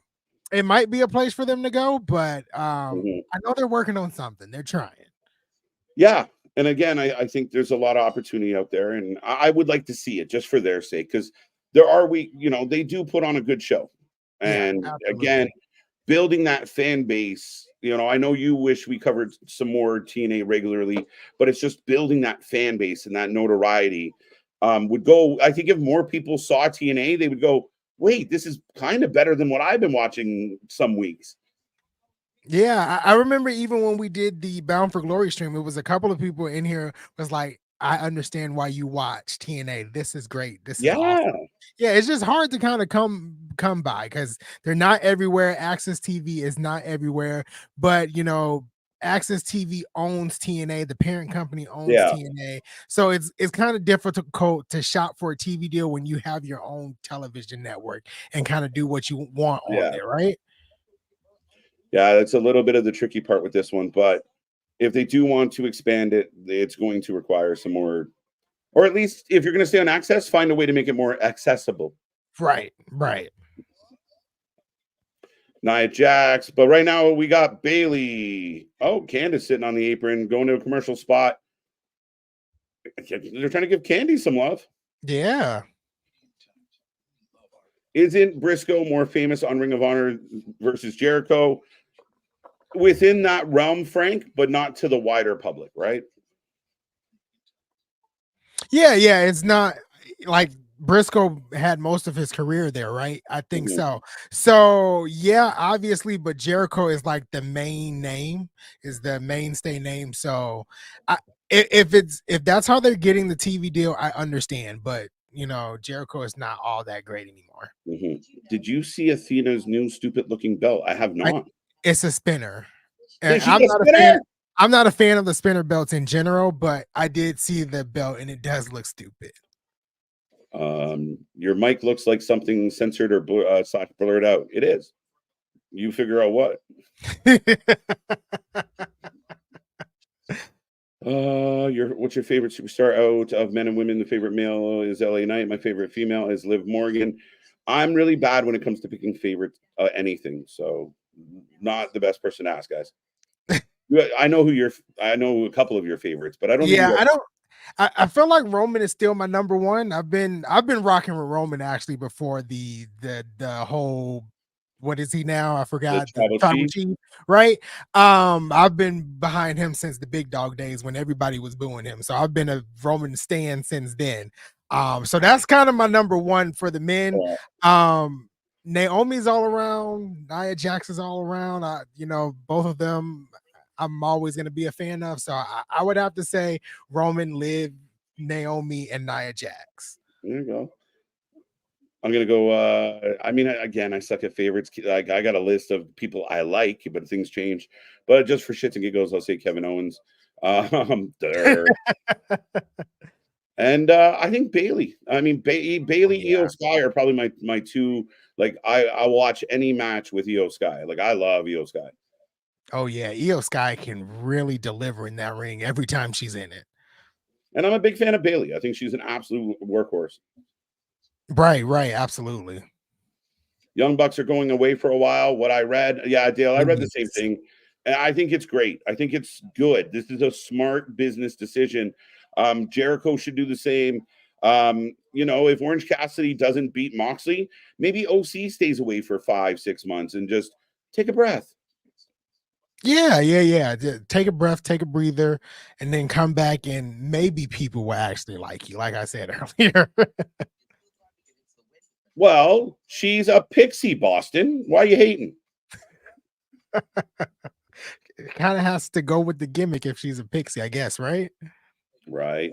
I think the Bucks will get a huge pop. It will be very interesting because they've been getting very little pop as of late. We've talked about this. I know, like, through the chat and stuff, Anthony, that like the crowd's not reacting to the Bucks stuff. No, I not at all. It's like dead silent when they come out. Right. And I think they actually come back. I potentially could be coming back to be a part of helping save the company from Moxley. Okay, Right. that's They've kind of teased it. So maybe that's what happens. Like, they go away for a while, then people are excited to see them. Plus, they're trying to save the company. It might work. I know people are going to go, but didn't you try? But everyone's allowed to have epiphany. It's entertainment. right. Not just Tiffy, guys. Dun, dun, dun. I'm here. My cousin JV recommended your channel. Wow. We appreciate JV, and we appreciate you, sir. Yeah, absolutely. Okay. Welcome in. Indy may go to TNA. She'd be a great fit. Hey, do you know TNA hasn't been using Kylan King very much lately? Is she still kicking? She's injured. She had that's right. She tore her ACL and MCL at the end of last year. So the last I heard was from Gail Kim that she had been in constant contact with her. Yep. That a potential return is happening, shortly. We don't know when, but yeah, she'll be back soon. Right. As we are back into the action, Candice is in control of Bailey. Naomi hoping for the tag. And yeah, I mean, it just finally like, oh, they're going to do something with Candice in Indy. And they were like, well, Candice. We're going to do something with Candice. How do you feel about this one from Boston? I think if Naomi turns heel on Bailey and change her look, that would go a long way for her. I really do believe, like, as much as I'm a big fan of Naomi, she has to go somewhere else with the glow. Kind of has to cease, find something different. I said this some time ago that I believe the glow gimmick worked very well in TNA because of what TNA is, but in WWE it's kind of played out. Turning her heel might be a good thing for her in her career at this stage. Turning her heel, giving her a new identity, giving her a darker look, a darker feel. I think it'll work at this time. And we haven't seen Naomi heel since 2014, 2015. It's been a minute. Yeah, it's been a hot minute. So, and I think the idea that if she turns on Bailey, like they'll tear it out, right? Like, they absolutely go balls to the wall. Well, lady parts to the wall, I guess, but they will tear it down. So it only helps her get over as a heel, going over someone like Bailey in a nice rivalry. Yeah, absolutely. But a change of pace for Naomi is definitely not out the question. I would like to see it. Fair enough. And again, I think it's one of those things we talk about where we talk about AEW talent. We've talked about it with the New Day. You can't do the same thing forever. Like, we felt the glow. We got anything else? Right. Do we got anything else in that tank? Yeah, absolutely. Roll up. Oh, I liked Riddle when he was in WWE. Riddle says that he feels like he will be back in WWE one day, but we know how much he likes to imbibe, so it could just be funny thoughts. Oh, this is interesting. Naomi walking on her back and then jumping off of it onto Indy. Yeah, that was interesting. We're in sync. There you go. You and MDB are in sync tonight, so that's good. I don't like that though. So we got to change that. I'll figure out something stupid to say so we can be out of sync. If Indy's gone, will Dexter Loomis stay? Aren't they married? They're not really married. And when Dexter joined the Wyatt Six, she publicly denounced their fake marriage. So I did not know that. I yeah, didn't know she publicly denounced it. it's like, I can't deal with you're crazy. TNA dropping the most obvious bag in recent wrestling history with Joe Henry. No, I actually saw the segment on Thursday when we got 2 Joe Hendrys. If you think they dropped the bag with Joe, you got to watch what they did on Thursday. I actually thought it worked well and got really over. Joe wanted to fight everybody. Joe was everybody. He was pissed. Joe was pissed, and then after like the ending with the tag team match, Joe and Nemeth had words at the end. Like, and I think at one point they didn't have a mic, but Nemeth said, "I'm the champion and you're not. That's why we're in this position." Yeah. And you can see Joe Hendry like visibly upset. So they're doing something. I can't wait to see how this all plays out. Yeah, Kazarian coming out like Joe, but Bailey and Naomi get the win, folks. Yeah, and I mean, again, I think fans that feel this way about Joe Hendry would have lost their mind in the glory, like the good old days of like trying to watch Dusty win the belt or trying to watch like an Austin finally get the first title. Like, guys had to work to get over. And there's money in the chase. And as long as fans are rooting this guy on and feel like they've been done a disservice, it makes it fun. So the ball is not dropped. He didn't quit. He didn't retire. He didn't die. So the ball is still rolling. Absolutely. Absolutely. Do you think any of the WWE releases go to AEW? Anything's possible, right? Oh, yeah, anything is possible. Like I said earlier in the stream, like 90 days, we'll see where everybody ends up, except Baron Corbin, because I think Baron Corbin decided not to resign. So we got a minute. We could see Baron Corbin next week, depending on when his contract, is up. That's the thing. And again, can they do something? I mean, I would be more intrigued with Indy. If I was Tony Khan, I would try and get my hands on Indy and or Tegan because I think the women's division could use, I mean, again, they have talent that they're not using, but that women's division deserves and needs a little bit of love. Like, it's not the hottest of divisions. It might be one of the weaker divisions. It might be the weakest women's division out of the group, the big group. Exactly. And the person that was supposed to be that is not. So we know who that person is. So right. Yeah. No. Yeah. Will the Learning Tree University chase you and Alpha Academy join? Yeah, there we go. That's what we should do. Put them all on one like Sunday afternoon show. Right. Right. And then Jericho can give us stupid tips like wash your hands on Sundays. Right, kids? I did not know Tegan Knox was released. Yeah, Tegan Knox, Corbin, and Indy Hartwell, who we just saw in action, but she was let go earlier today. So, I mean, I know some people, and we kind of joke, are they still going to show the match? But, I mean, at least she kind of gets that little bit of a goodbye. Yeah, exactly. She got that little bit of a send-off. So, but yeah, like we said, 90 days, she can be in AEW, TNA, or just running the indie scene. Well, thank you so much for the compliment, Ryan. Thank you for joining us. Be a friend. Tell your friends about our channel. We want to hit 6K. We just hit 5.9, and we are growing by the minute. So tell all the world. Yeah, absolutely. The flow is dim. The glow is dim. That's better. Right. That sounds a bit better. The glow is dim. It's definitely a bit dimmer than it used to be. Yeah, right? Like, okay. But ladies and gentlemen, we are on another commercial break. We are rolling through. Keep the chat going. 111 people live with us right now on a Friday night. We appreciate the love and support. And I will be right back after these messages. As KJ takes his pause here, and we are on a commercial break for SmackDown. But MDB down here with, are we surprised Joe Hendry is a hothead? Absolutely not. I think we kind of been waiting for Joe Hendry to kind of show his aggressive side. He's always the kind of fun-loving, joking, singing machine. But seeing a different side of him on this episode of TNA Impact this past week was pretty cool. And what they have for Joe and Nick in the future, I'm excited to see. Dawn agreed. She saw it.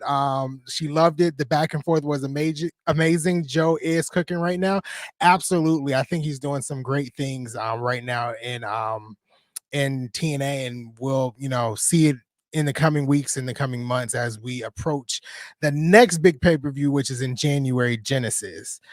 This is pretty funny by Big Dog. To be or not to be? What was the question? TJ down here, the Jacob for two Braun Breaker tease, that was like 2 Mondays ago, right? And a lot of people on social media are still talking about it, and that's like something that we didn't think we wanted to see, but now that we got a tease of it, we kind of want to see it. I never thought of maybe seeing Jacob for two versus Braun Breaker, but after that tease, I'm like, WWE, we got to find a way to make this happen. I know we're in the midst of the whole Bloodline 2.0 stuff and the OG Bloodline and things of that sort. But when we kind of come out of that, when we kind of transition out of that, I don't know when that's going to be, but we got to transition into somehow getting Jacob for two and Braun Breaker in the same ring, because you talk about a hard hitting match, that match will be hard hitting, and I would pay money to see it. Absolutely. Eric is saying, how come 90 days? Usually when people get released from WWE, it's the 90-day no compete clause. I know the US passed some type of law some months ago where that might not be in effect anymore. But yeah, usually when people get released from the WWE, it's that 90-day turnaround where they can't compete anywhere else. So that's why we're saying 90 days. When it comes to Baron Corbin, though, they're saying that Baron Corbin did not re-sign with WWE. So basically, his contract is expiring, and he can kind of show up anywhere after the contract is expired. He's not held by that 90-day no compete clause there. MDB again down here saying Mercedes Moné is so ass that we're looking at Tegan Knox to be the savior now. Yeah, we've talked about Mercedes Moné so much, but her character is not given at all. It's not doing it. The matches are lackluster. Nothing is happening right now with Mercedes Moné, which is kind of sad because she was that big thing coming out of WWE. Don says, Anthony, we know who you're talking about. Definitely was talking about Mercedes Moné there, but yeah, that's kind of where we're at. That's kind of where we're at with Joe Hendry and Mercedes Moné and the 90-day no compete clause with the wrestlers that just got released. But Christian down here has a question. Since it's almost election day, would you give Nick Aldis 4 more years as a GM of SmackDown? Like that question, actually. I think Nick Aldis runs a SmackDown that's like professional in a way, right? If you look at Raw is chaotic, but I think that's how Adam Pearce wants it. He wanted a chaotic Monday Night Raw. If they were a part of an election, so if you had like Nick Aldis versus someone else on the opposite side for SmackDown GM, I would give Aldis 4 more years, because I've liked what he's been doing as we return from SmackDown. And I've been talking this entire time. We kick off the return of SmackDown from commercial break with Roman Reigns. So I think we're getting that big OTC moment with other members of the OG bloodline. So I think that's where we're at here. Which if you see it online, it's been spoiled a lot, but I don't know much about what happened, so I'm excited to see what does happen in this moment. But yeah, we got Roman Reigns coming out. So if you are a fan of Roman Reigns, you're in the chat, throw up the ones for Roman Reigns. Looking at the chat again, Jason has a question. Do you see the Bloodline moving to Raw when they move to Netflix? Now, I saw an article today by Sean Ross Sapp. I don't subscribe to Fightful because I'm not going to pay for news that eventually will come out, but I believe there is some rumors of Netflix asking for certain people to be on Monday Night Raw when it moves to Netflix. And if the Bloodline is a part of that, if Roman Reigns is a part of that, I think they could potentially move to Monday Night Raw.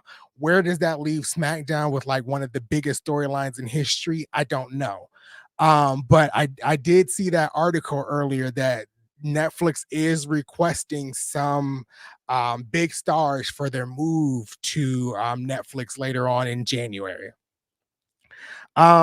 But yeah, they're advertising the Crown Jewel 6-man tag team match where we got Roman, Jimmy, and Jay versus Bloodline 2.0. That's all going down tomorrow on the on Peacock, and we'll be here live reacting to Crown Jewel tomorrow. So yeah. But we still are in like Roman Reigns' entrance, which is almost like the Undertaker's now, and takes about 25 to 30 minutes for Roman to get to the ring. But yeah, Roman came out with Jimmy. Jay did say on Monday Night Raw that he would be at SmackDown. So this is what we're about to get. And I'm excited for it. Anonymous says, Anthony, you like Roman Reigns better than Moose. Do I like, I'm assuming you're asking, do I like Roman Reigns' team better than Moose's team on TNA? Absolutely. I like the Bloodline. They've been going strong for what, 2.5, 3 years at this point. I think we're closer to 4. The system's been kicking around since January. All started at Hard to Kill. So yeah, it's kind of an easy question to answer by saying I like Roman Reigns' Bloodline versus anything that Moose is doing over there in TNA, but not taking away from anything that the system is doing. They really are killing it in TNA. All right, so Roman finally got to the ring. It only took forever, but Roman finally got to the ring. Boston says, did you see the amount of people who claim they're having Jimmy reunite with Jimmy? I guess you're saying Jimmy reunite with Jay was rushed. I have seen that a lot. It's weird. I don't know why. I think it's perfect because we're right around the corner from Survivor Series. So it's meant to happen. It's meant to happen. So Roman finally got the mic. I'm turning it up so I have to hear what Roman has to say. Or Jimmy actually has the mic.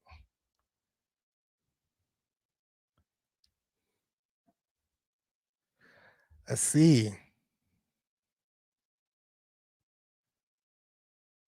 So Jimmy is saying that we're stronger together, but they're not solid. So doesn't seem like they're strong at this point.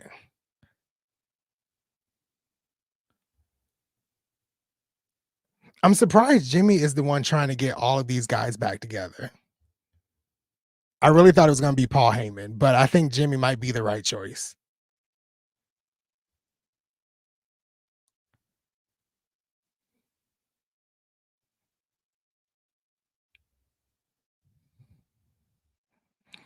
So he's saying that he has to drop this beef with Jay. Jimmy's saying he made up with Jay, so he needs to kind of move on away from this. Really, I think Roman just has to say he's sorry, but I don't think we're ever gonna get that out of Roman Reigns' mouth. I don't know.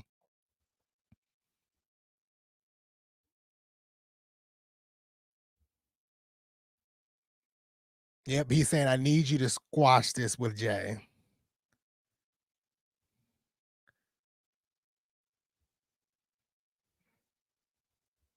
I don't know if the words "I'm sorry" comes out of Roman Reigns' mouth tonight, but we'll see.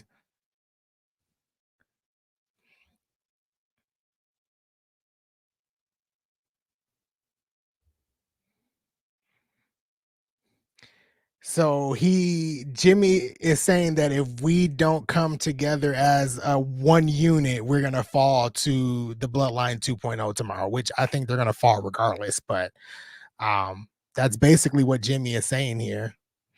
Don is saying, is it possible that they brought Jimmy and Jay back together so it's one less thing for? I guess you're saying for right now, maybe. Here comes Jay. I like that they potentially did it behind the scenes without it actually being on TV. It's kind of easier to bring brothers together when you grew up in the same household, storyline wise, right? But in reality, these two grew up in the same household, so it's kind of really easy to kind of bring two brothers together. But bringing cousins together might be a little difficult. So playing that part out on TV, I think is pretty cool. But Jay got the crowd hype. Jay has the crowd hype with his theme. He's ready to go. I'm ready to see Jay and Roman face to face. I think it'll be cool. And this is correct, John. Jay has an issue with Roman more than Roman with Jay. I believe you're kind of right there. And you have to go back well to when the bloodline of first started, or the story kind of started. Roman treated Jay like crap. And that wasn't really talked about a lot, right? But it wasn't until what, a year or so ago, where you really saw the mistreatment from Roman Reigns to Jay, and technically to Jimmy, but Jimmy kind of stuck around for a bit. So yeah, Jay has a bigger bone to pick with Roman than Roman does with Jay. Absolutely agree there. I'm with you 100% right there, John C. Wrestling Proud says, I love they made Roman a face like he's trying to be good. He had evil intentions, but wants to be good now. Roman turned face, which is crazy, not being on WWE television, right? And I like how that played out. Roman Reigns kind of turned face, not being on television. You had the formation of the Bloodline 2.0, and Roman is back literally as a face, and everybody is loving Roman Reigns being back. Perfect storytelling they did from WrestleMania, really all the way up to SummerSlam with the Bloodline 2.0, with Roman Reigns returning and turning him face outside of not being on television. I think that's genius work a little bit by Triple H.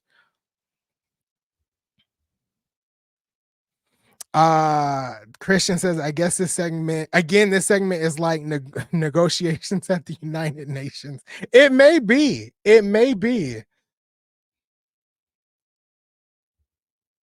All right, so Jay finally made it to the ring. His entrance was just as long as Roman Reigns. It's about 25 minutes, I felt like. But we got Jay finally in the ring, face to face. Well, face to face with Jimmy. Roman has his back turned. So this is kind of interesting.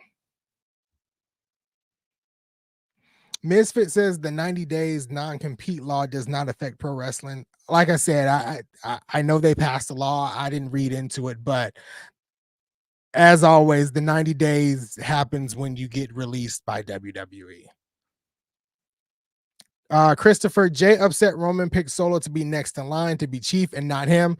Absolutely agree. That's another thing that kind of set fire to the storyline as well, when Solo was picked to be next in line.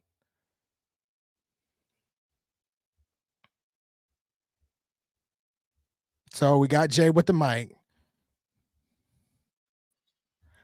as we got KJ back all on the mic.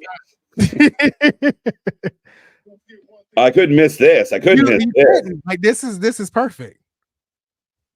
This match, this fight, only took it to get back at Solo.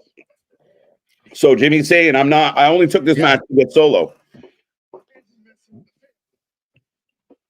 He said it's not all the way fixed yet. But that's the perfect way to do this. We've seen in other shows where it's just like, I hated you, now I liked you, or I was a bad guy, now I'm a good guy, like this, with no reasoning. Okay, I agreed to fight with you, just like Cody, right? Like, I agreed to team up with you, but I don't like you. Right. I just really hate them. Exactly. And that's believable. And I'm actually starting to buy in. I've seen a lot of talk online about Jimmy's a better promo than Jay. I might actually think it is a little. And Jay really does play to the. I think they're both underrated on the mic because they. Yeah. But Jimmy's solid with the mic. Yeah, a lot of people will say Jimmy is better, and since he's came back, I've seen it. I really think he is a little bit better on the mic than Jay. Both solid though, like you said, both solid. Jay really plays into the yeet, so it gives him that really paused cadence. Yeah, absolutely. But man, whatever acting lessons or just hanging out with Paul Heyman, I don't know what it is overall. Roman's dialed it, like facial expressions, like little reactions to things, like like the realistic thing, like when you're kind of like, in a heated moment and you're like, you kind of like crack your jaw or crack your neck, and like just the little nuances are so well. Right, just the little changes of emotion on his face. What's up, Christopher? How you doing? Loving this. I think this is great. This is cinema. As a new kid say, it's cinema. I'm trying to be young and hip, dude. I think you called me 82 recently. I think it was 72, but that's close. Keep telling people I'm the same age as KO. Twins. I'm younger than Tony Khan, fuckers. But I am the old man of the channel. Nick's catching up to me, though. I stopped aging.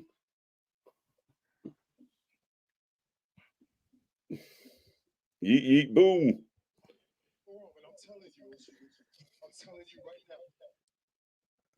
Oh, Ooh. Get that crack in his throat. Yeah. Yeah. And the same thing he said on Monday, right? Like, we're nobody's bitch. Like, we're not going to be treated like less than. Or he said, you can act like my cousin and not my tribal chief, and I'll see you at Crown Jewel tomorrow. People in the crowd are like, tomorrow? So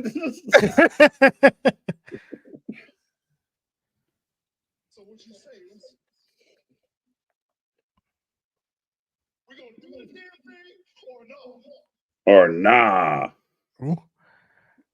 Jimmy's always been superior on promo. I love when the Uso Penitentiary promos, when they go back and forth and they got that real chemistry with each other, and they used to just like list off all the teams, lockdown. Yeah, that stuff was good.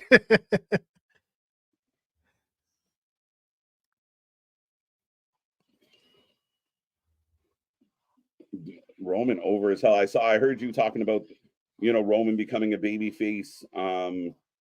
And again, I mean, it's amazing. They turned him face without him being on TV. Like, how do you even do that? Triple H did it. Yeah, I knew it. Big dog older. There you go.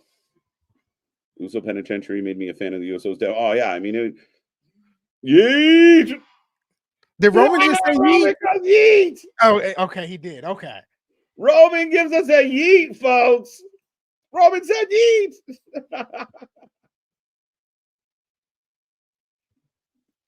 Oh, the crowd chanting, hug it out.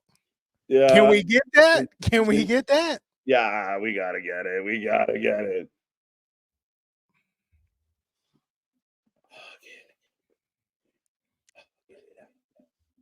Come on, Roman. Come on, Jay. Who said the crowd was dead? They woke up. Jimmy just, like, come on, bro. You got Jay and Jimmy putting up the ones. We just waiting for Roman to do it. The crowd goes wild just on Jimmy, just on Jay alone. Right. And Jay does the whole, like, pull up the pants, slowly put the hand up. This is good shit, folks. And the pop. That's the biggest pop for a finger I've seen since I was 14. This is good. I like how they put this together. And it honestly feels like nothing was really spoiled, because all I saw, and we can talk about it now, on social media was the ones being put up. Yeah. But we didn't know what was actually said between the three of them. So I like this. And the emotion on Jimmy's face, the emotion on, like, they sell everything. Yeah, absolutely. I'm older too. I'm 40. There you go. You got me beat by a few years. I'm just aging poorly. I gotta moisturize more often, apparently. Oh, MCMG. Yeah. It's still 4-on-3. Needs one more member. Well, hang tight, folks, because we know how that story is probably going to play out.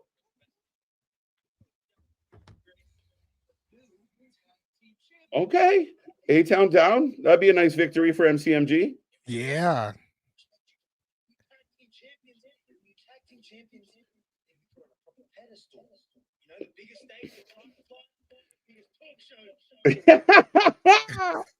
We want finger popping asshole. MTV, my God. That was the biggest finger pop we've heard in years. Right. But again, that shows like that's what as wrestling fans we live for. The flips, the tricks, the table spots, the blood, the guts, that's all fine and good. We go crazy when it's done right. But when you can get an entire building to go insane for this, that's magic. Exactly. As up next, we're getting the Fatal 4-Way, ladies and gentlemen. Io Sky, one of my favorite entrances in the business. Kyrie looking good tonight too. Yeah, she really is. I can't wait to see more of Kyrie. Yeah. Like when she was back in NXT and really cooking over there. What's up, Andrew? How you doing? Yeah, 100%. And like I said, I mean, Io, like as well, like Io ran out of women to beat up in NXT. She was like, now what do I do? They're like, you're one of the main roster. You're out of the main roster, right? 48. There you go. Spry, young and spry. That's okay. Age ain't nothing but a number, my guy. Actually, horrible context. I take that back. Damn it. Why do people got to ruin everything?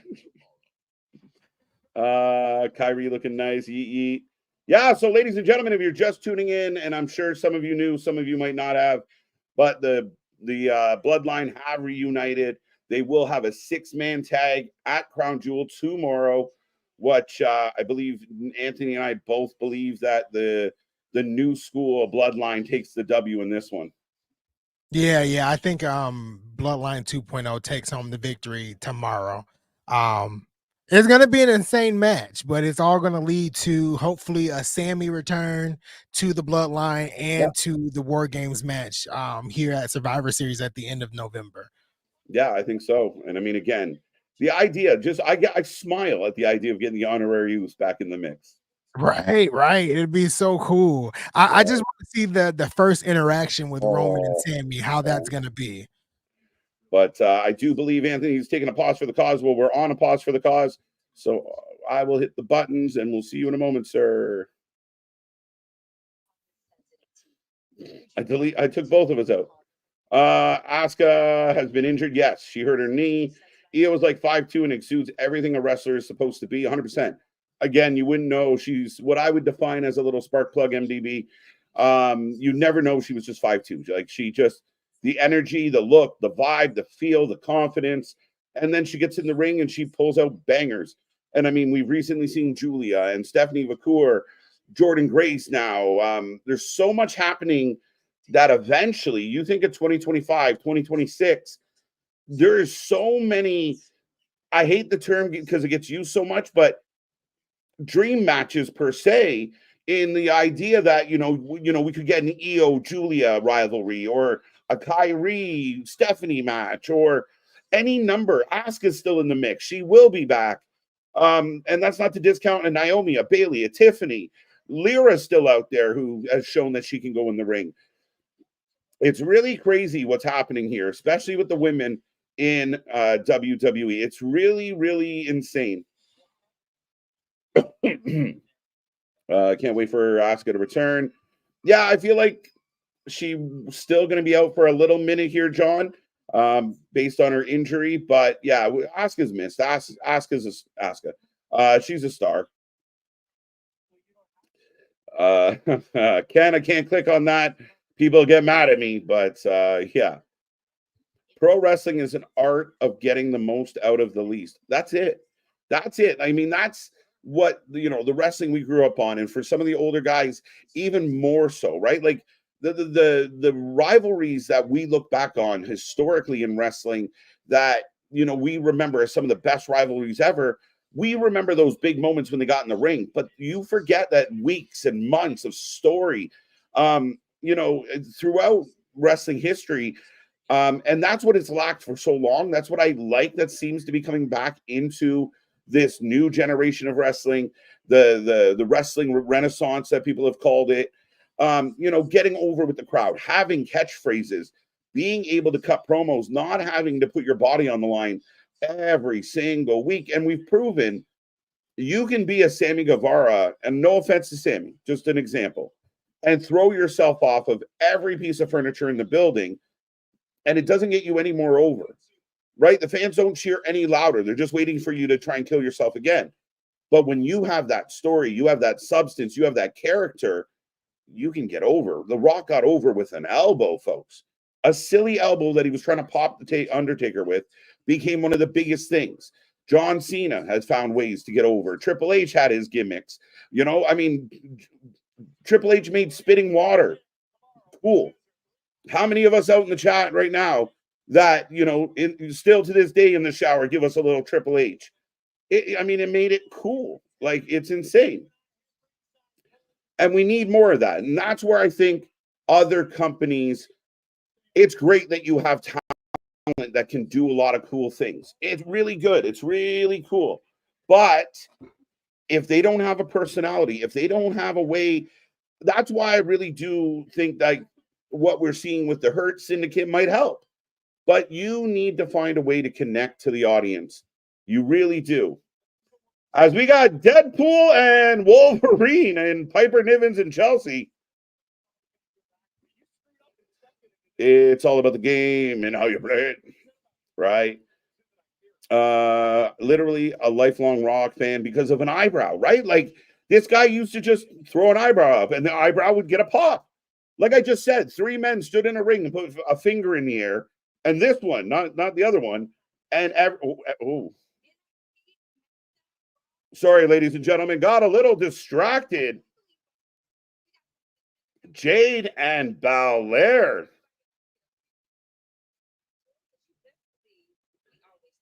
This walkout promo is awesome. And Jade and Bianca, I think, are like this close. They would work so well as heels. If they just kind of just angled a little bit, they cut a promo in such a way that they're that close. Right? Hogan got over with a leg. Like, Hogan, I know if you go back through when Hogan was in New Japan or some of his old Mid-South days, he showed that he could grapple. He could do some of the grapples. But when he got to WWE, I mean, it was a Hulk up, it was a leg drop, and an over. Like, that's it. Like, that's storytelling, right? Like, the bad guy beats up on the good guy for a while, then the good guy goes insane, throws some punches, the crowd goes ooh every time he does, and then drops a leg. Magic. And listen, I never advocate for Hogan ever, but in his heyday, that's what worked. Again, like I said, I mean, saw someone ask where she was. Also, the injury. A-Town down under the best. Woo. Miz TV, love it. I don't know where that came from. MCMG are going to save the tag team divisions. No, we're going to go back to A-Down. No, see, so Misfits, I think we're okay. I think they are. Like, I mean, again, the thing about A-Town down is they get to be kind of gatekeepers in the sense that they are so heel, it only helps your babyface. Will they go into a long program? I hope not. If they go into a long program, you and I can have that chat again and come back. I know you're here all the time, but I think we'll be fine. They beat A-Town down and they keep moving on. You got to build up their resume. Remember, because they won the belt so fast, we're kind of working backwards, right? So I'm okay with A-Town down being the first ones to step up. I don't want it to be a long-standing thing. And again, they really do have to kind of build up this division. But really, Pretty Deadly, A-Town down are kind of the only two real heel tag teams that have a whole lot of clout right now. Outside of the Bloodline, who they took it from, but they're busy. I love when Bianca does the twirl in the ring. Absolutely. I like the creativity by WWE giving us a preview of a tag match. Yeah, there's good ways to go about it, Marcolo. And welcome. Yeah, I mean, again, it's a nice little teaser. You kind of get all the ladies. This might end in just a brawl, but again, it's just a nice little appetizer before the main event tomorrow. Lash is a beast. She has some serious potential and legit top woman in WWE. I don't know about her friend, though. I think they both look perfect. Like, I think they have a look. They have a confidence. We just saw a big shoulder block between Lash and Piper. She's a powerhouse. She is a big lady. But takes Piper, and Piper can go too. But yeah, I think Lash has all the potential in the world. I see gold around her waist. I think Jakara has potential as well. A different style. To me, she's more like a new and improved Sasha Banks, if you will. EO breaking up the count, though.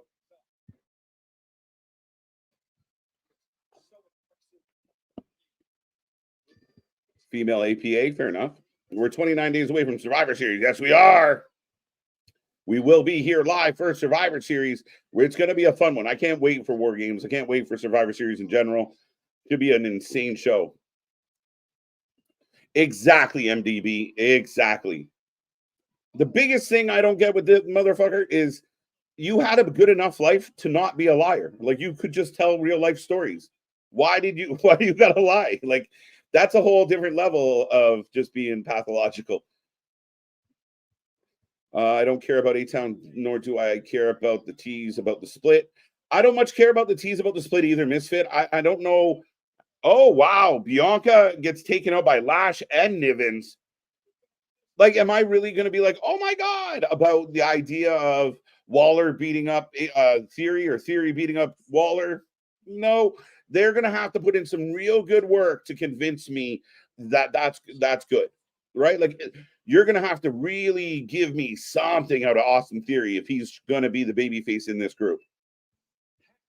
No Jaden Belair, female APA, fair enough. MD and everything else, fully agree. Thank you. Hogan was negatively influenced by Todd Clem, aka Bubba the Love Ball. Go watch that documentary. It's fucking awesome. Better looking Sasha Banks, that's for damn sure. MDB, I'm with you. I think A-Town is good heel team to go against MCMG and give them a good match. Austin Theory is a damn good heel and can go in the ring. Waller is a good heel, bad finisher. The finisher sucks. I'll always be critical of a finisher. I don't love finishers that cause you to turn and run away from your opponent, and that never made any sense to me. But overall, really, like, if you think of the roster, who are the big heel tag teams that could challenge MCMG just to give them a little, you need to give MCMG some wins now, right? Put them in front of the people, have them do some of their stuff and get over.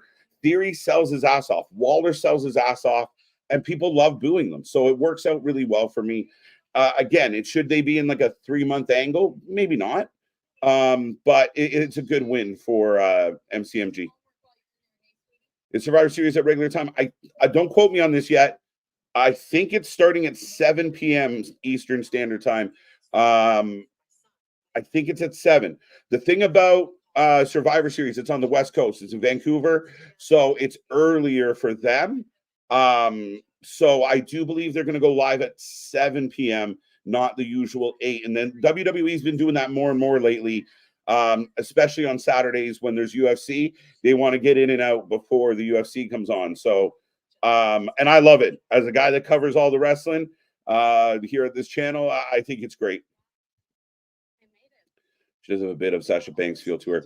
But again, I thought, and the only thing I'll add to that, Boston, is like when Lash and Jakara came out the other night, and you don't get this a lot with the NXT talent when they first get there, unless you're like a bigger name. Like, I think EO did it very well. But there's always like that level of like the nerves, right? They're new here. But I feel like Lash and Jakara came out and they looked like they belonged, right? They both looked solid and ready to go. Good shape, good look, good vibe. Both can wrestle pretty good. Having them tag up for a while, I think is great. I think there's a lot of potential there. I really do. Sasha Banks thought she was irreplaceable. Now, that's it. That's it, right? Sometimes you can, you can bank yourself out, I guess. I hope Kyrie uses the attire she returned in last year. Maybe. I can't remember off the top of my head, sir. I'm impressed with Piper Niven's X-Men outfit. I can imagine she has a good Halloween candy yesterday. You want all that candy, Christian. Let's go. A-Town aren't splitting up. If they did, no reason to care. John, that's my issue. It will take very good writing on the part of WWE to make me give a shit about either one of these guys as a babyface. Just leave them together as a heel team and just go. I mean, they've been teasing this for months, and I don't know if I'll care. So if they try it, they better have a plan. If Waller used to float over kill switch, that would be dope finisher. Yeah, I'm okay if even doing like a roll cutter idea. The float over kill switch would be cool as shit. But leaving the ring, and then even if you're like, this isn't Mortal Kombat, like finish him, and your opponent's just dazed in the ring and you get to roll in, it's silly to me. Look at that. 316 correcting me, 6 p.m., which would be 3 p.m. local. Thank you. If Waller got that one. Hi. My name is Roddy. I have no problem with it. What did Roddy say? 6 p.m. What's that? 1 p.m. EST advertised? No, 6 p.m. would be for, I mean, tomorrow will be 1 p.m. Eastern, but Survivor Series, you'll be looking at 6 p.m. EST. I like the earlier shows. I really do. Especially if you're going to go long, right? Like if you're going to give us a 4-hour Survivor Series and you get us like 6 to 10:30, beautiful. I mean, again, I would highly recommend Tony Khan think about it. Instead of going from 8 to 1 in the morning, start earlier or shorten the show. But Bianca's on fire, by the way. Shoulder block onto Lash. Vicious choke slam. Jade is a superhero. Damn, she fine. There you go. This match 5 stars, by the way. Got to come up with a different system. Piper Lash. Been watching Jericho. Right? I wish. I hate earlier. I can't watch them live. I'm sorry, Larry. Wow. Nice spot at Io with the springboard drop kick, taking down all 3 ladies. And Bianca coming out of the electric chair position didn't feel good at all. Is this the main event? No. No. Randy Orton and Cody taking on wow, I'm complete Gunther and Ludwig. Thank you. Where is Nick? Is he still upset? Nick is doing his taxes. We've confirmed. No. My other system isn't YouTube friendly. Ooh. Fun fact, Io and Kyrie have never won a tag team title as a team in Stardom or WWE, and Cole has been mentioning it a lot. Wait. Oh, no, I picked Chelsea Green and Piper, but I do love that idea. That'd be a nice surprise. 74% of the fans are excited. So still about 25, 26% of the fans aren't overly excited, by the way, for Crown Jewel. Oh, wow. Chelsea saves the matchup as Lash almost got the pin. Jakara. Yeah, I think there's something special with Jakara.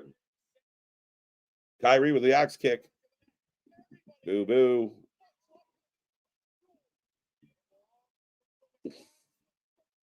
Would you give Nick Aldis 4 more years? Yes, yes, yes. Jade with an axe kick. Laying waste to Jakara. Jade versus Lash's money. One day. And we've had a bit of a debate internally here on the channel. Is Lash ahead of Jade in her development?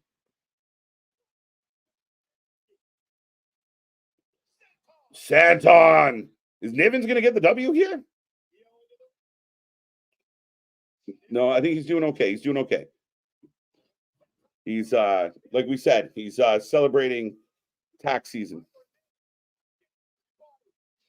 Wow. Michinoku driver. Piper looking like an absolute boss in this match, by the way. I'm loving this. Now the champions are fighting for a ring. Lash legend. Jay, look at this standoff. And the crowd pops right away. Money.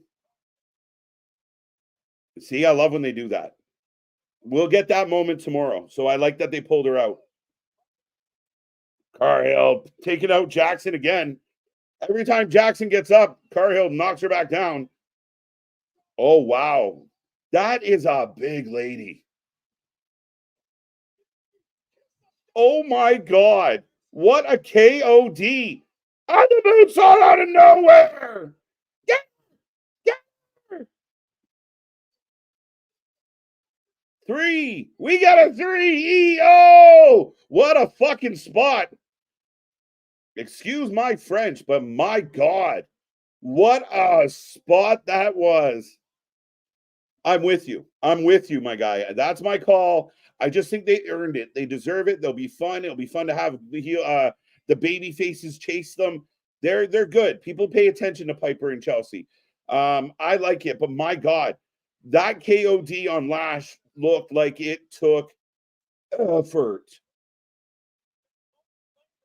And then EO with the moonsault out of nowhere. What a pop for EO. Dude, I thought that was great. Speaking of great.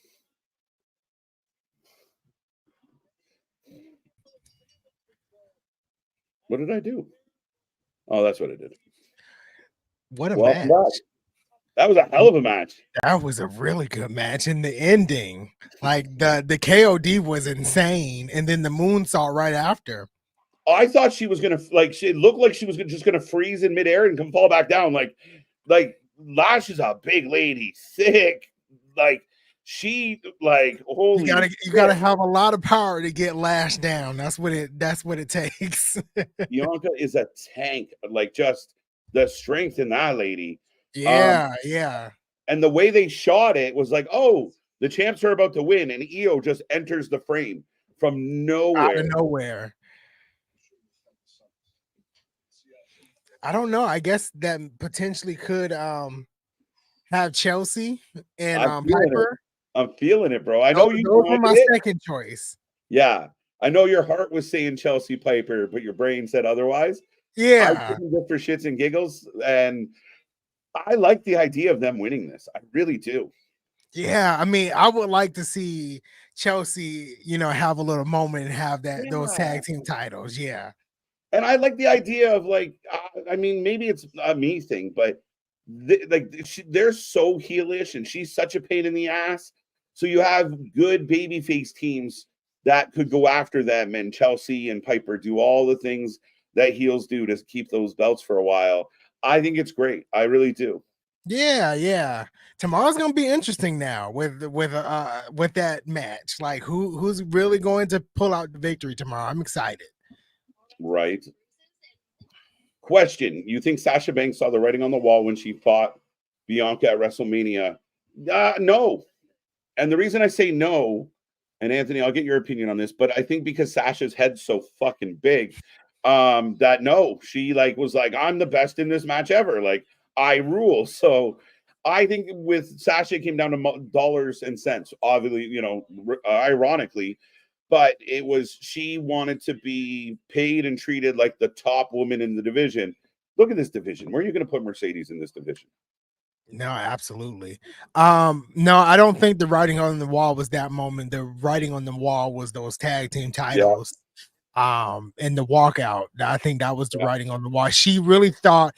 Now, in Sasha's defense, and this might be the only time I defend Sasha. In Sasha's defense, all of that went down with I guess it was Sasha that was supposed to win the Royal Rumble that year, and it wasn't. It turned out to be Ronda Rousey. Yeah. In her defense, I would have given the Royal Rumble to Sasha, right? Yeah. Ronda didn't do nothing after that. She's terrible, and then she left WWE and dog walked them in the process. Yeah. In her defense, I would give Sasha 100% that moment, but the writing on the wall was the tag team titles. That is probably the only woman in wrestling, or formerly in wrestling, that would get me to agree with you about an excuse for Sasha. I will 100% defend Sasha against Ronda Rousey. Ronda got handed things. We know Vince was very much about the perception of things. Like we saw it with Brock Lesnar too often. That was one of the worst Royal Rumbles ever. For that reason of like, fuck, they just did what they always do. And I understood why she was frustrated. But I do think the minute they start talking to her about the tag titles again, that was just because that was a kiss of death back then. Right. So I get why she was frustrated. I didn't really hate the fact that she walked out. My big criticism, I think, comes with you had an opportunity to come back, but you wanted that Charlotte money, and that's where, again, go to AEW and prove that you're worth it. And she's been one of the worst contracts in sports entertainment history. Right. You don't really see much people talking about Mercedes in the most positive light anymore. So it kind of it is what it is. It's somewhat her fault. Like she did get that big head, but I don't know. Yeah. And again, you're supposed to be confident. You're supposed to bet on yourself. Right. To give her a little bit of credit, it's just I feel like her walk and her talk don't match right now, and maybe she can fix it. But right now, there's a big disconnect, and I don't think the lax environment that Tony provides is going to sharpen her skills by any stretch. Exactly. And if she's supposed to be the big draw for the women's division or for AEW as a whole, it ain't working. It's not giving draw at all.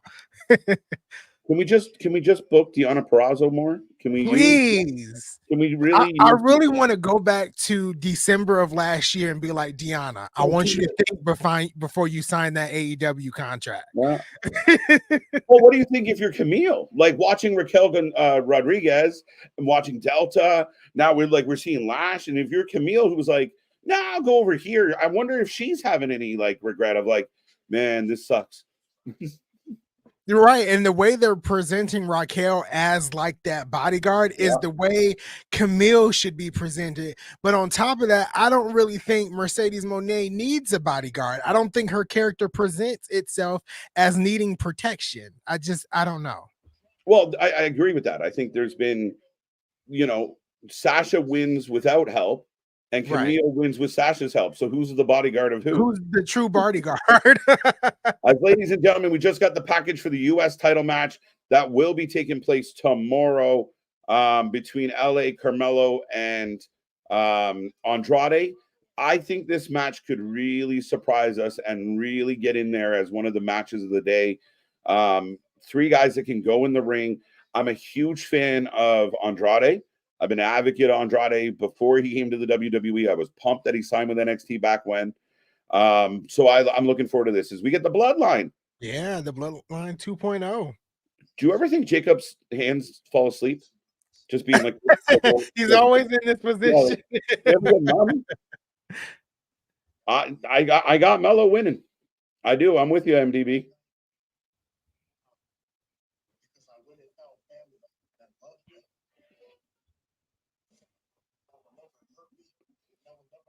Wait, he's doing a little bit of gaslighting too, saying, so y'all telling me I'm the bad guy? Right.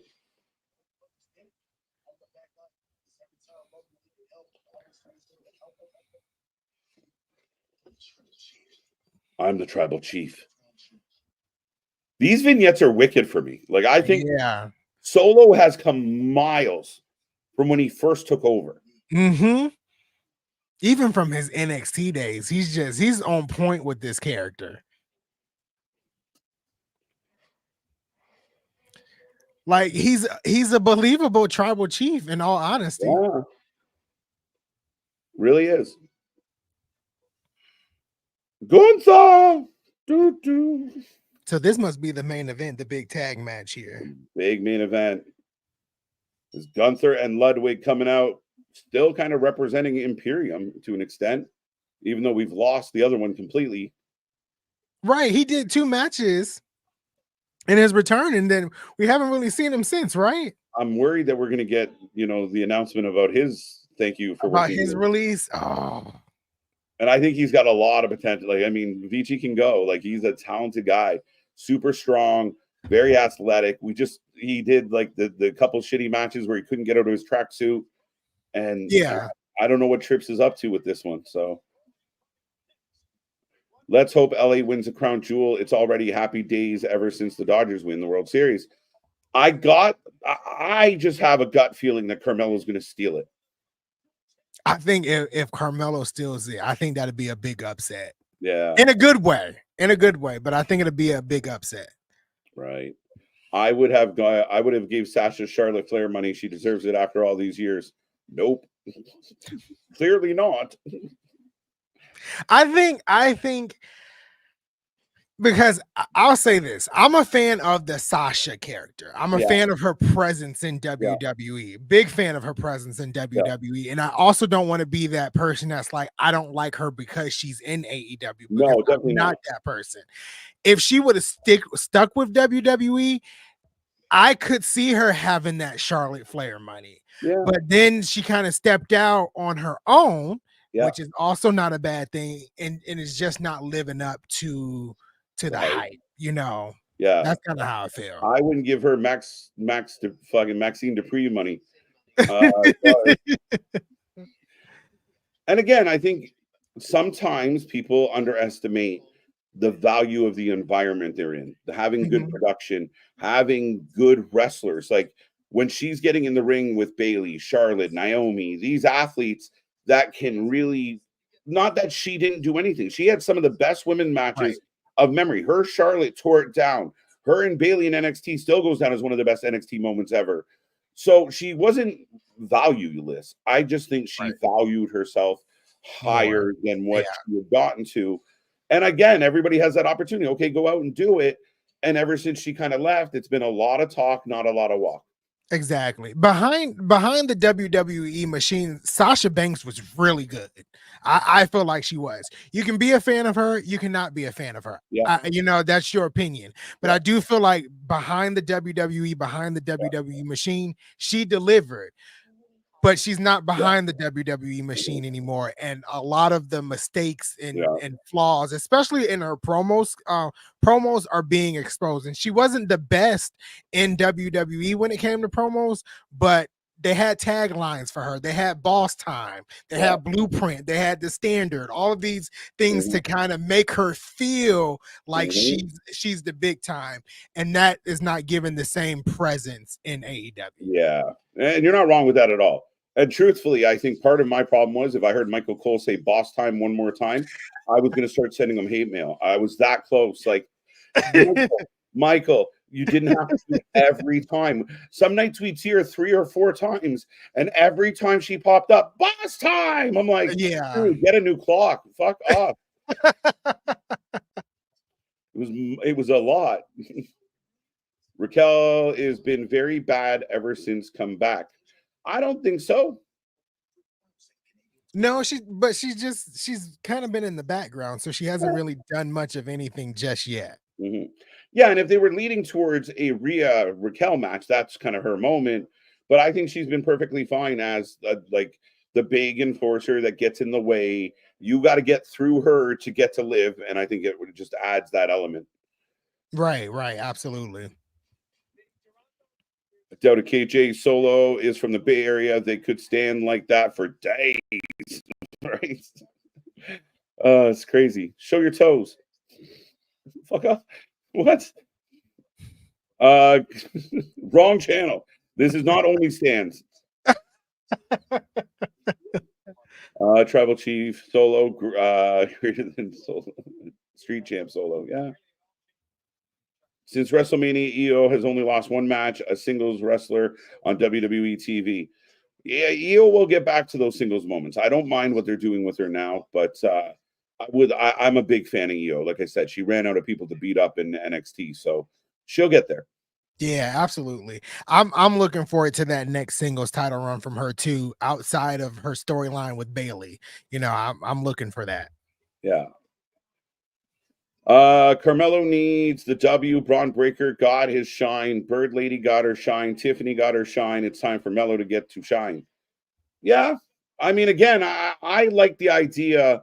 Again, I mean, it's kind of what I said earlier. Like if Carmelo finds a way, it kind of you know, LA has a big moment. LA is about to win, but Carmelo rolls them up or scoops in and steals the moment.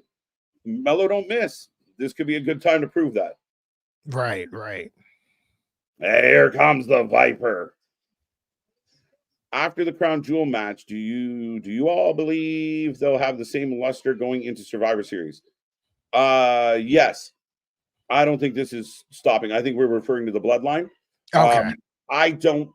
I think the way all of this has been written, it's just going to continue to go. Like, I don't see, I mean, there are things they could do to kind of screw it up, but they've done very well of what's next. And every time that Bloodline story goes through a bit of a dip, they find something to make it cool again. Like, yeah, it's done this for 5 years. Yeah, it's that roller coaster effect, right? I think tomorrow, if the Bloodline 2.0 wins, I think it just takes the storyline to a next level. Yeah. I'm still trying to figure out in my head where we would go if the OG Bloodline wins tomorrow, because I feel like if you have the OG Bloodline win tomorrow, what's the point of having War Games match, right? So I feel like we have to have that moment with Bloodline 2.0, and then we kind of build and charge towards Survivor Series. Yeah, I agree with you completely. I think it's a harder route. Like, you kind of got to get the heel. You almost have to do what they did with Punk and Drew, of like, Punk comes out and says, I'm done with Drew, and then Drew shows up and says, no, you're not, and kind of blows his head off to get us back into it. But you kind of got to go the long way around to get there. I do love, like, they need a win. Let make them look like, if you want us to believe that this is a true battle for supremacy, both sides got to look strong. Right. Yeah, absolutely. Big pop for Randy Orton, as always. I did not know this was happening, Ken. I think that's fucking amazing. Yeah, they announced that like 2 or 3 days ago that he has like one night his whole show, and I've never really watched MLW that much, so I might have to tune in for this. Yeah, I'd be very curious. And I mean, I've watched a fair amount of MLW. The tricky thing about covering MLW is, like, they're worse than TNA. Like, they're airing some matches that, you know, were taped 3-4 months ago sometimes. So they're a little bit delayed on that. But there is some good stuff. There is some chaotic stuff that is hard to follow at times. But Eric does bring some notoriety, and MLW is kind of like that little engine where they're just always kicking around. They got some good names. Riddle's been there, you know, stuff like that. So it's interesting. 444 giving you some love. I think that was when I was talking about Sasha. Yeah. I didn't like Sasha in WWE mostly because Michael Cole. Yes, MVP. Yes, buddy. When he did start saying that a lot, it did get annoying. It's like, can you come up with another one? Can you say like it's blueprint time or something? I don't know. You just don't have to use the tag every time. Like, she come out and do an opening show promo. It's boss time. then she, you know, there'll be something in the back. It's boss time again. And then she come out to the main event. It's Mike. We know. Shut up. We get it. It's boss time. like just once in a while, give us like, here comes Sasha. Good. Right. Save the boss time for like a main event.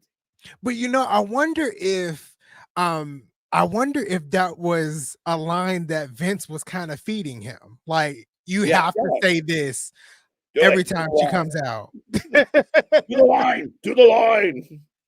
The fans got to know what time it is. No, shut up, Vince. The reason I don't like Charlotte Flair is because of the favoritism she gets in the company. I don't think the nepotism or the favoritism for Charlotte is what people perceive it as. It's an easy thing to tag on Charlotte, but I actually think Charlotte had to work even harder because of who her dad was.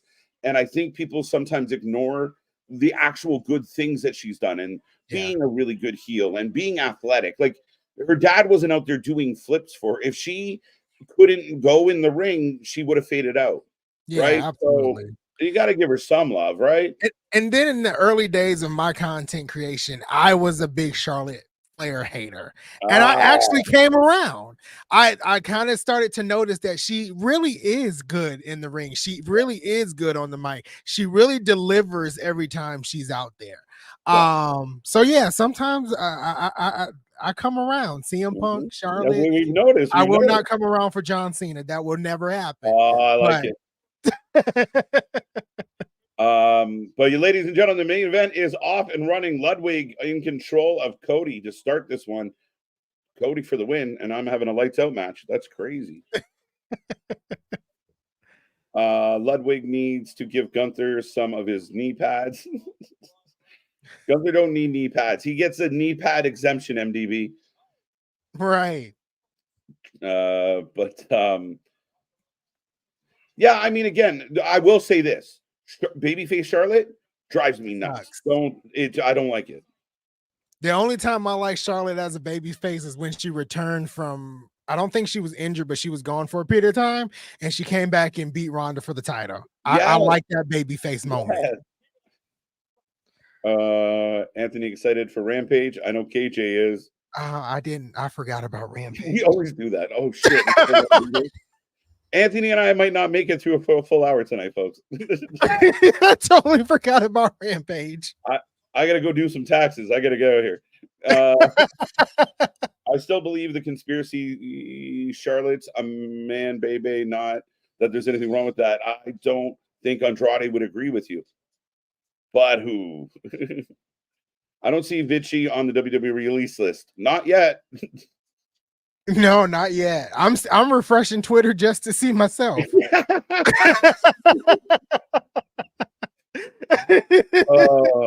It felt like they had plans for him, but I don't get it.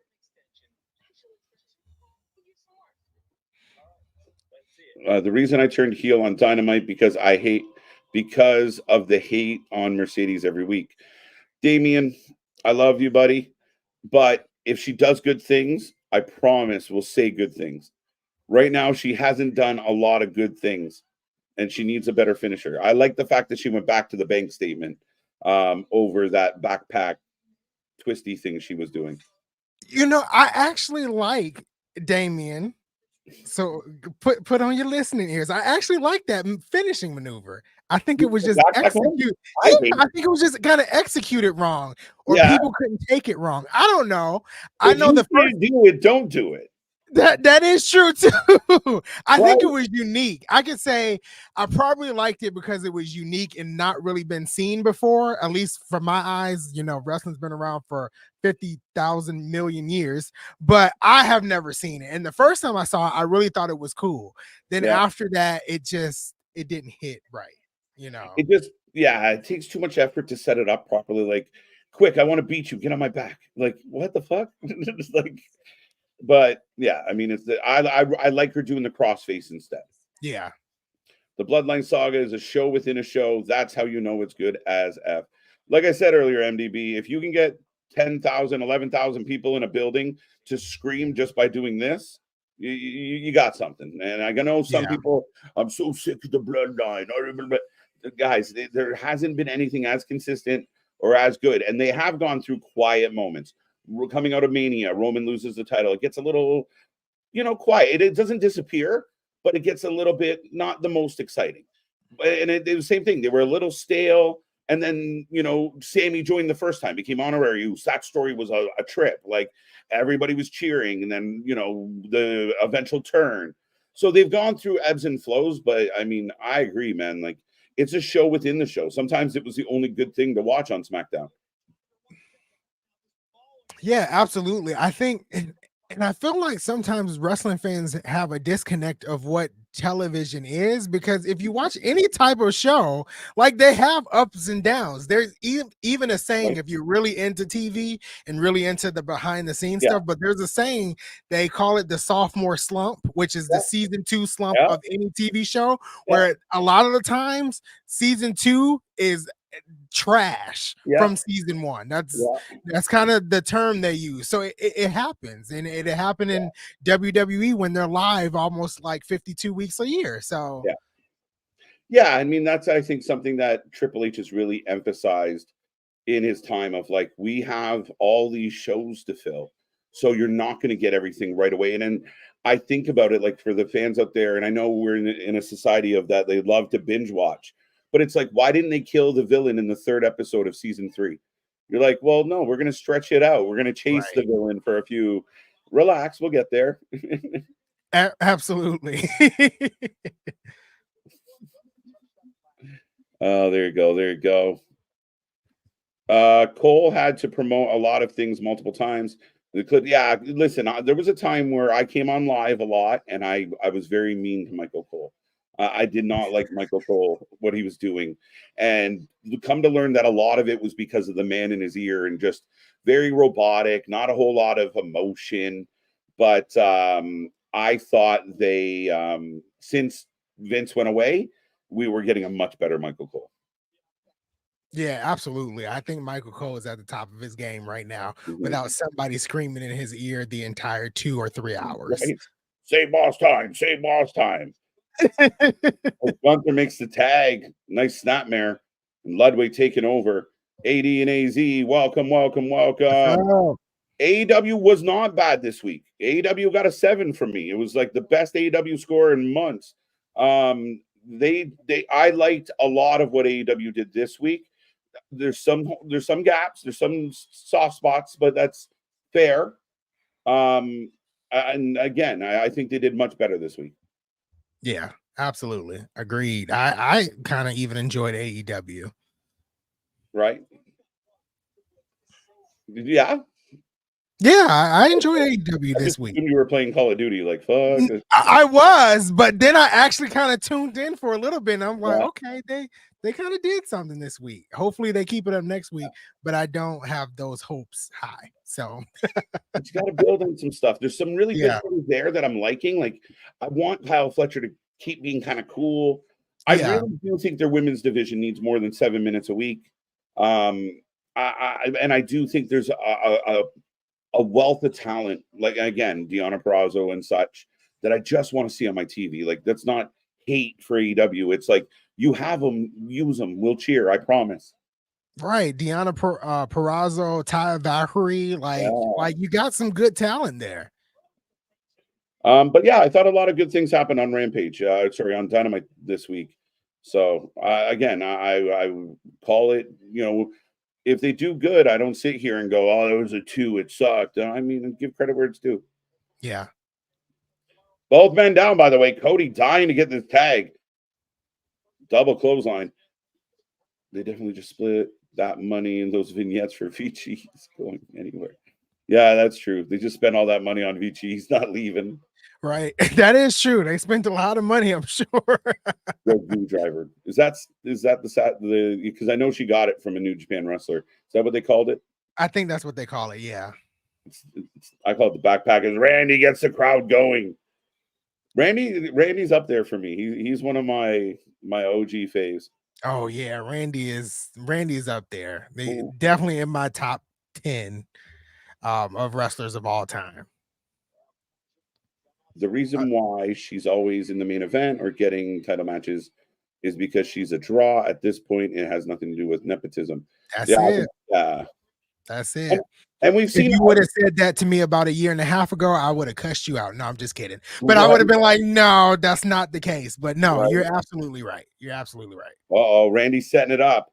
But again, we've seen other Nepo babies kind of come into WWE, even Cody to an extent, DB Aussie and others, that if they weren't good, they went away. Yeah. Charlotte had to be good, maybe even better than some to earn that spot. Yeah, absolutely. Absolutely. Yoda driver. That's even better. Only time from AEW we're able to take the back DDT. Yeah, it's just if you can't hit it or they can't take it, do something else. That's all. It's an awkward looking move, and I don't love I love impact finishers. I don't like ones that like get on my back. Like that never happened. I'd have to be dead for you to pull that off. Right? You'd have to render me unconscious to get me on your back like that. Right. And then you're not getting me on there at all. Oh, Cody Cutter. Oh, that was body shaming Cody looking good tonight. Yes, MDB sophomore slumps are a thing, and it's not for every TV show either. It's but yeah, it's a thing. And we are kind of on season 4 of the Bloodline, but we're not sure. Right, we actually are not sure. It's at least 4. Cody Crossroads. Oh, Cody losing tomorrow for sure. Dude, Cobra Kai season 2 was better. Was it? Yeah, it was pretty good. I'm not gonna lie. Season 3 wasn't good at all. Or was it? No, and I haven't really watched since season 3 because it wasn't good to me. Yeah. It was lackluster. Best luck. Yeah, big shout out to Indy. She had a nice farewell match tonight as Randy and Cody get the win. But I don't think we're done here yet tonight, folks. Best of luck in your future. I used to roll blunt every time I heard it's boss time. You be high as fuck all night long. As the placard's up. Wait a minute. Oh, it's to the the black. With the chair. And he just stares down Cody. Gunther's back. I like this. I like that.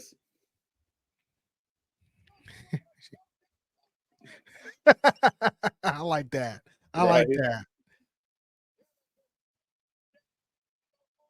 Oh, Gunther with the a sleeper. Yeah. From Cody. The sleep holding on tight.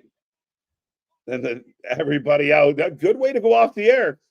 If you want to hype us up for tomorrow, KO takes out Randy. Gunther takes out Cody. Now Cody might win. I don't know. He did win the match, but he definitely lost the aftermath. Yeah. Oh. The main event was lackluster. It wasn't. Yeah, it wasn't anything overly special. It didn't give any pizzazz. The ending with Kevin Owens was better than the match. Yeah. I was lit. Yeah, you would be. I lost interest in Cobra Kai after season 2. Season 1 was good.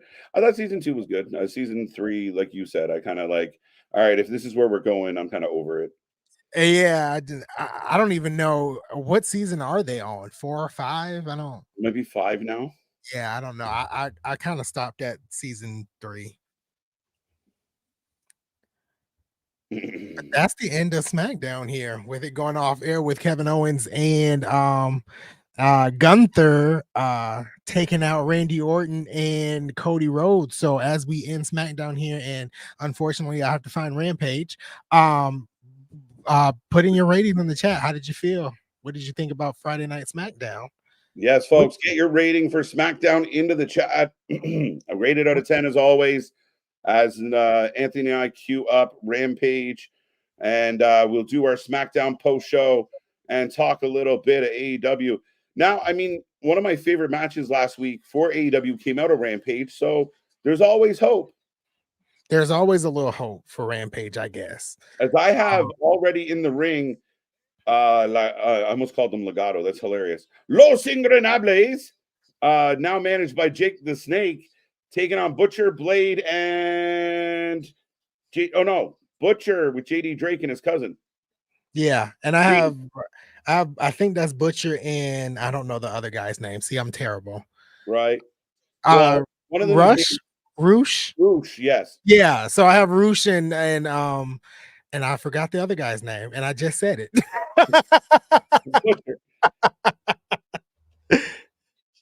This one team is hilarious. JD Drake, the Butcher and Beef are teaming up. Butcher, that's his name. Right? Okay. But his tag team partner tonight is Beef. But don't you butcher beef? I don't. Mortis wanted to eat him last week. But by the way, I thought Mortis was like Spanish. Apparently, he just mumbles. He's fucking Chewbacca. Like, I did not know.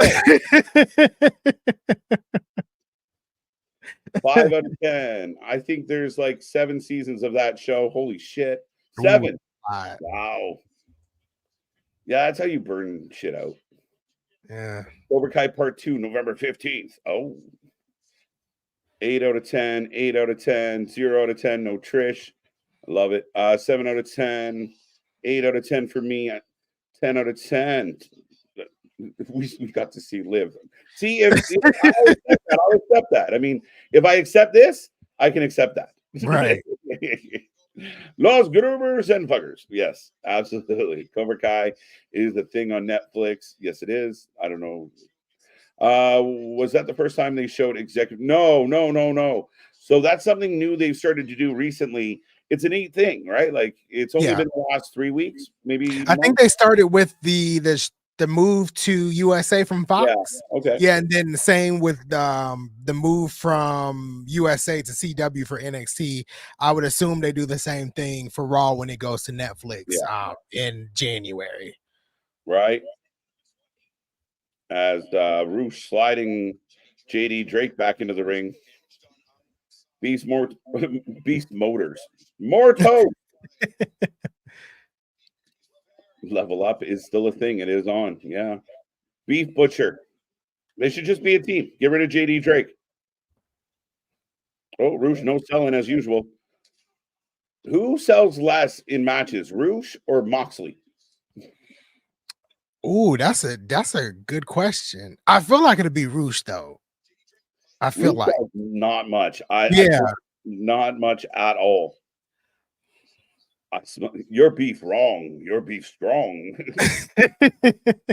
Tomorrow 10 a.m. I can't wait to see y'all then. Yeah, Blaze, Luna, Trip, be here. 7 out of 10. Wrestling for Life. I was saying that Tony Khan thinks the Learning Tree is a TV draw, so he puts the title on him. Yeah, Tony Khan also thinks a lot of things, but drugs are bad.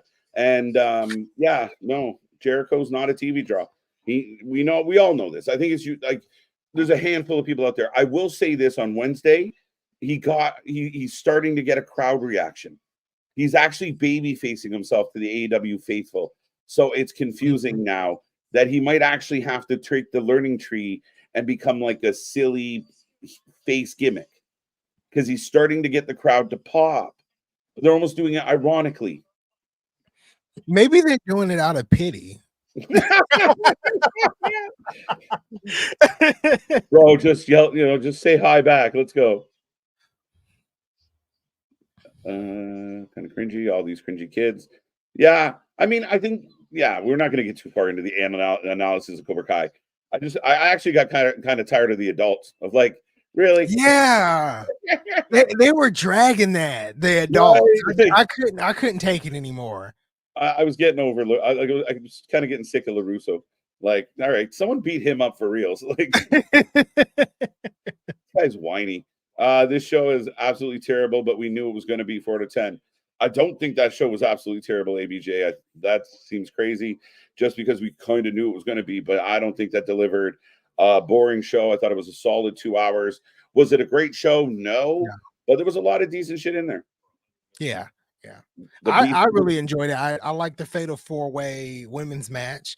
Liv and Tiffany was as expected, and then you had the Bloodline segment that everybody was looking forward to. Yeah. And then the ending of SmackDown, not the actual main event, but the ending, how they went off air with Kevin Owens and Gunther taking out Randy and Cody Rhodes. I thought that was phenomenal. I thought that was pretty cool.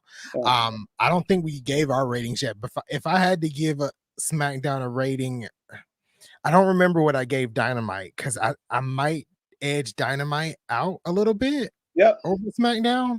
I think I might have gave Dynamite a 7. No, I actually didn't rate Dynamite because the first hour was playing Call of Duty. So I think I would give SmackDown maybe a 7, 6.9 or 7. That's kind of where I am. Yeah, I feel like I'm not right there, 7. high, but yeah, which is crazy because that's a tie for me. Like Dynamite ties SmackDown this week, which is what it is. But I think what keeps it like neck and neck, just like Boston says, what the slight edge, if I had to pick between the two, is the high spots for me on SmackDown, like the Bloodline segment. I know people are watching it going, we already know what happened. But I mean, that moment, like that to me, it peaked higher than a lot of what we got on Dynamite. But neck and neck this week. Good job, Dynamite. A so-so SmackDown. Yeah, absolutely. Right? A taped go-home show, folks. They did the best they could. Right. As Beef is doing jumping jacks. I just can't believe they're calling him Beef. Oh. Eric Bischoff is head of creative. Thought it was for one night only. Yeah, I thought it was just for one night only too. Yeah, we're kind of doing Rampage loosely. Mortos is in the ring, tags into Draglicico. Oh, poor Butcher. I want anyone know what Butcher's winning record is in AEW? It can't be great at all. It couldn't be, it can't be great at all. This match to me is kind of all over the place though. Like I don't even know who's legal at this point. Yeah, welcome to AEW where tagging does not matter. All three men are in the ring. Like they were like, okay, but Rouge gets the pin. I might be slightly ahead of you. Yeah, I think you are.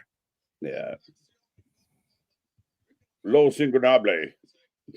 The guy from Detroit can't even say it properly. Thanks, Excalibur. I cannot stand Excalibur. Like he's just, I don't. It's not good. It's at all. And Tony is even worse. Like that really got under my skin on Wednesday when he was like, "Oh my God, the first time we've seen Bobby Lashley on TBS." Like what? Yeah, I saw you mention that in the chat. I popped. I was like, "Who cares?" Right? Who cares? Why would you not say he has arrived in AEW? That's what matters. Exactly. But we're worried about the network. Okay. Right. Renee Paquette is giving Bibbins a hard time. Bibbins is a manager without any talent. Have anyone caught on to this yet? He just walks around. Didn't Chris Statlander, like they parted ways, right? That was 3 months build with Willow for her Statlander to cut a promo or do a vignette that was like, that was his fault. I quit. Like I'm a baby face again, right? Okay, let's move on. Fun fact, Ralph Macchio's uncle taught at my middle school many, many years ago. That's a fun fact. Good to know, Don. Thank you. Oh, holy shit. Well, I'm happy. Oh, is this Deanna? Oh, yeah, it is Deanna and Taya Valkyrie. They just look like stars. They look like main eventers. They look solid. And we already know what they can do in the ring. Right. And it's the fact that they're coming out to no pop, which really bothers me. It's insane. Like we're like again, like you brag a lot. Like the tribal is very much of like our women division is awesome. Y'all never cheer for it. Mm-hmm. Like you never seem excited about this amazing women's division. Right. Unless it's Statlander Willow in a street fight or Britt and Thunder Rosa in a street fight. We can't all do street fights. Exactly. We can't have just street fights all the time. Yeah. Like this crowd is completely silent. It's killing me. Crazy. And the talent in the ring with just those two. Yeah. And them being paired together should work phenomenally. And actually, Taya Valkyrie looks like she's lost a bit of weight. Yeah. Just objectively saying that, guys. Yeah. No, it might be considered body shaming. Right. If someone lost weight. I don't know. Just, if she's been working at it, good job. If it just happened, well, congrats. I don't know. I don't know what to say anymore. ABJ, it looks like you're very much in the minority tonight on that feeling. 7.5. Who wrestling tonight on Rampage, Lady Wise? Damien. Right now we got Taya taking on local enhancement talent. I think her name is Zoe Lynn. Lynn. Yeah. I was about to call her Zoe Stark. Yeah. Because I couldn't remember her last name. Liv took an unprotected to the head. All right. Uh-oh, unsaved Nia. Here we go again. So Taya wins in 4 seconds. And again, once upon a time, I was involved with, like, Deanna came in for an interview with a past project. She's like the nicest lady on the planet. She's like the sweet, humble. You never know she was on TV ever. Like, she's just super nice. I think she's super talented. She ran fucking TNA knockout division. Like, you saw what she did with the knockouts. To me, that's an easy, just move her over and let her run this division. Let her run it. Yeah. I Yeah. don't know, folks.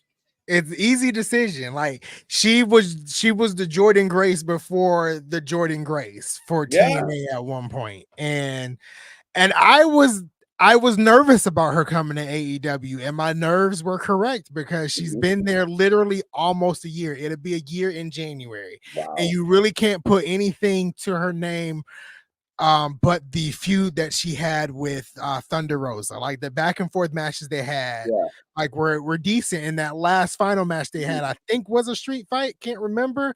That was pretty cool. But other than that, you can't really say anything else. Right.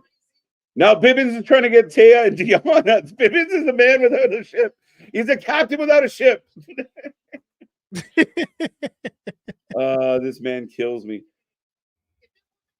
Yeah, no, Taya's definitely toned up quite a bit. It's a compliment, folks. But yeah, I mean, again, and it's funny because Taya was kind of Deanna before Deanna was Deanna. Then Deanna handed off to Jordan. Like it's funny success. Oh wait, she's back out beating people up. I know. We go through this on Fridays. The means in which I watch Rampage, I can't pause it. It won't let me stop it. So I'm ahead of you, but Nick and I have just been come to being like, it's Rampage. Who is she fighting? Oh, Zoe again? Yeah, poor Zoe taking a beating. I want to. Do you ever illegal in these AW matches? No, not often. This is honestly cannot recall a Butcher win. I can't. Same. We don't take Rampage seriously. Seriously, you can. They don't take a Rampage seriously, so we don't. There's diehard guys that do like live streams with AEW, swag on that will outright say, "Oh, I don't watch Rampage and Collision, but I'm the biggest AEW fan ever." Like, wait, what? How does that work? Yeah, you watch 1/3 of their programming? Right. The math ain't mathing. Kind of blender match on Rampage, as always. The guy in the lucha mask can't pronounce Spanish names. That's rich. Yeah, that's when your lucha comes out of Detroit, Michigan. Makes me so mad. Like, I always wondered why he wear the mask. Because when he was over at, and I think he still is part owner or has a stake in Gorilla, wrestling. What the fuck? It's slipping my mind because I'm stupid. But when he was there, I guess he had some matches where he wore a mask. I guess, but like literally, it wasn't a thing. Like he's not Rey Mysterio. Like he doesn't have this long-standing lucha. He didn't come out of AAA and I have to wear this mask for the honor of my family. No, none of it. He's just I like it. I guess. Oh, okay. So he wants to have a permanent Halloween costume. Okay. Yeah. Yeah, he was Pro Wrestling Gorilla. I just want to know if he's still involved in any way, shape, or form. Owner, Joey Ryan, top-notch guy. Fucking hell. Yeah, founder. Excalibur is one of the founders. Okay. But Joey Ryan owning it probably explains why nobody talks about it very much anymore. Y'all can look up anything you want about Joey Ryan. Thoughts on Big Boom AJ versus QT? I haven't got your take on this yet. But Big Boom AJ versus QT Marshall in the Full Gear pre-show should be a 10-star fight.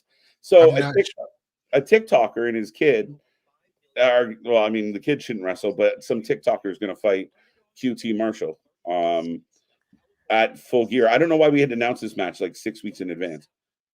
I don't even know who Big Boom AJ is. Now I have to Google him. Yeah, actually, that's I was trying to explain this to someone the other day of like, he's this guy. I can't even describe him well enough that I know who he is. He got famous, the Costco guy. Oh, okay. Oh, okay. Wrestling, bringing in discount people. Well, he looks pretty big from what I'm seeing here. Bulky dude, yeah. Yeah. Zoe Lynn. Yeah, we don't know. Free Ricky Starks. Yeah, no shit. Right. What's up, Christopher? Do we see debuting on Penta Jr. tomorrow at Crown Jewel confront Andrade? I don't know. I don't believe his contract is expired yet, to be honest. And in addition to that, I'm curious if he will show up prior to his brother. Now his partner got the contract extension, right? Yeah. Okay. I know a lot of people were up in arms about that, but I mean, like that's the nature of the business too. If you're injured, they have the option to, if it's in your contract, to extend your contract out. But I don't know. Yeah, no. KO made a new friend in Gunther. Well, I mean, the enemy of my enemy is my friend, right? Right. But ladies and gentlemen, I'm on commercial break. We're rolling through Rampage. Hello. That's amazing. I literally just said, Anthony, I'm going to take a quick break. And he said, peace. I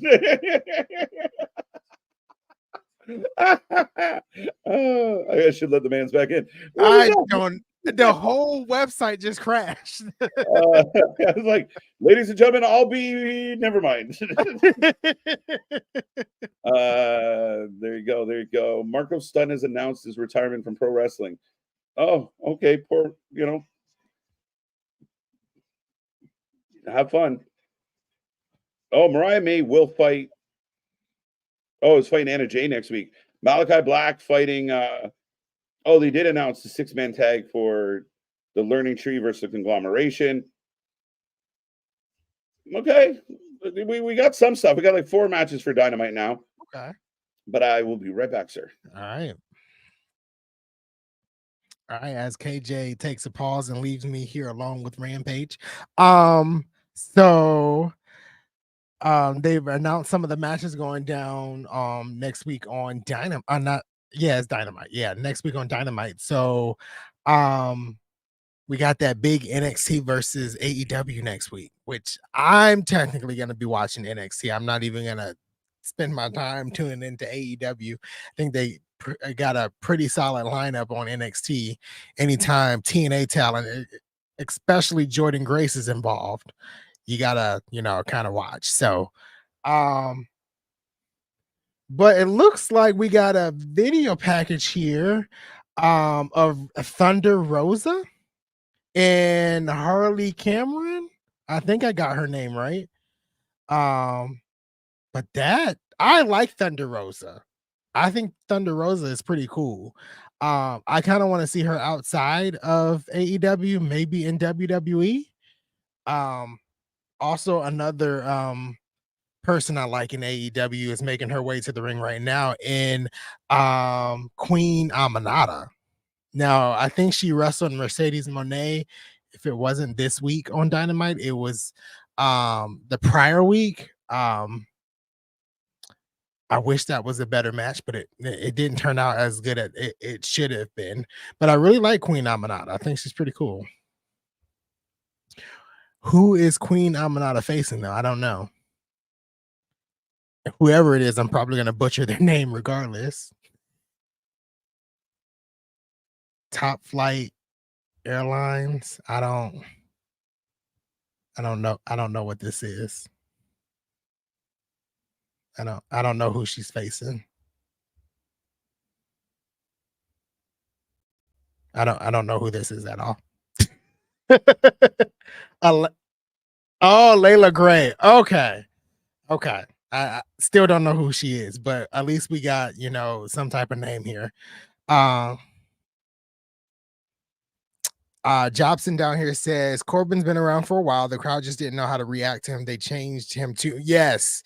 I talked about that earlier with KJ that I feel like he had, and this goes the same thing with Karrion Kross. He had that stop and go type stuff going on with him. And there was a lot of change in his gimmicks and nothing really just hit.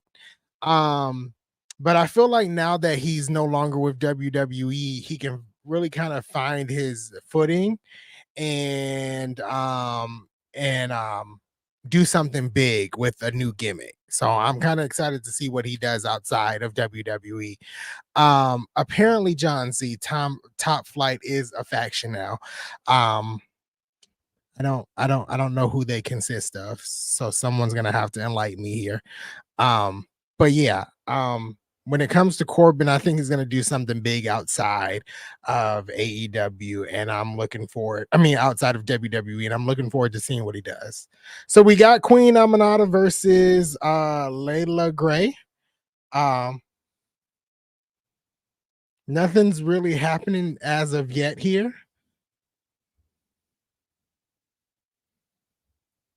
I'm really about to, if I could turn off commentary, I would, because I can't stand these two. Whoever is on commentary, it's not given for me. MDB says Thunder Rosa is his favorite women's wrestler in AEW. Willow is a close second. I really like Thunder Rosa. I know there's things that happen backstage with Thunder Rosa and some of the other AEW women, but I really like Thunder Rosa, and Willow is cool. I would like to see Willow in WWE. I think she's done have a solid run in AEW. She's had a solid run, but I really would like to see her in WWE. Give me a Willow versus Charlotte. Give me a Willow versus. I would like to see Willow versus Nia Jax. I think those matches would be good. But Willow in that WWE scene, I think would do really good. Damien is asking about the ticket sales for Collision. Don't know. I don't know. So I think you can find that out on Twitter. Someone usually posts about the ticket sales. MDB answering the question down here with Top Flight. I thought MDB hated AEW. He got a lot of knowledge about it, but Top Flight consists of the Martin brothers, Action Andrade, and Layla Gray. Okay. Thank you for letting us know that, MDB, because I knew nothing. Ooh, that's a good one too with Willow. As we continue here with Queen Aminata and Layla Gray, we got like kicks going back and forth, and we got Layla Gray running with a drop kick, a running drop kick. But yeah, Willow versus Bailey would be Willow versus Bailey, Willow versus Io Sky, Willow versus Bianca Belair, like the matches you could have there with Willow in WWE, I think would be great. Oh, Aminata has ooh, I don't know what you call that move, but that was nice. She had Layla Gray on her back and did like a running power slam.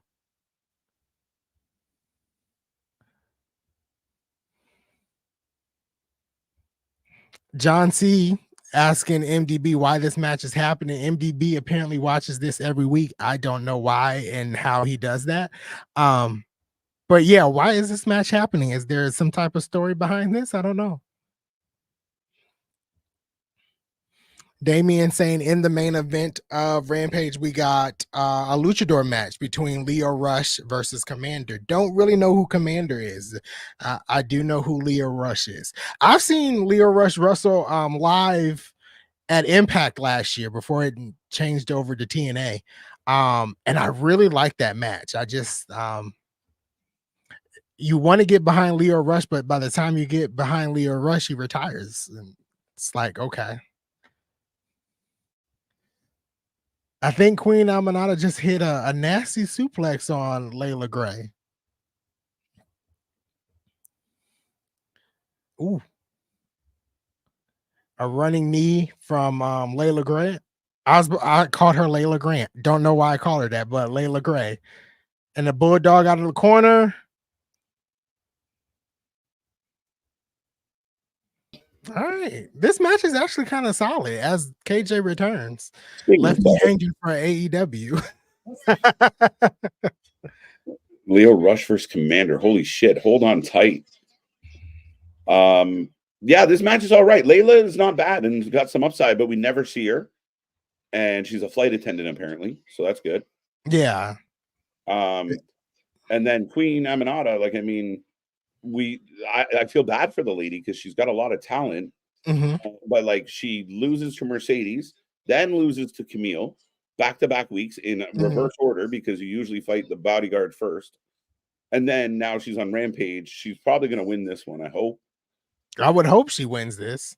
I didn't know. I knew she lost to Mercedes. I didn't know she lost to Camille a week later. A week later, she fought the bodyguard, which that's where that's the back. Mercedes won without help. Camille won with Sasha's help. That's stupid. And Emanata gets the win. Was that like a figure 4 type submission? It was like a tarantula on the ground, a tarantula, if you will. Ah, okay. That she locked her leg behind the head. Oh, it was a sign of respect. Oh, big hug for the ladies. I heard you talking about Willow, man. She would be such a baby face. Like over as F in NXT. Yeah, Willow would do really good NXT main roster. And all of the potential match types you can get out of Willow and all of them potentially bang is phenomenal.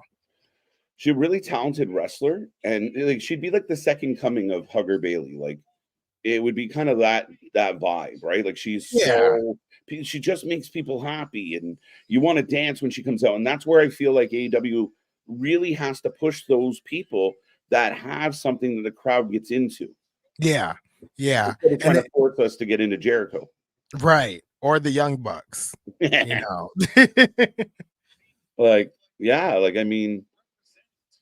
She'd sell tons of merch with the right production and the right booking. I mean, dude, I think she'd be outstanding.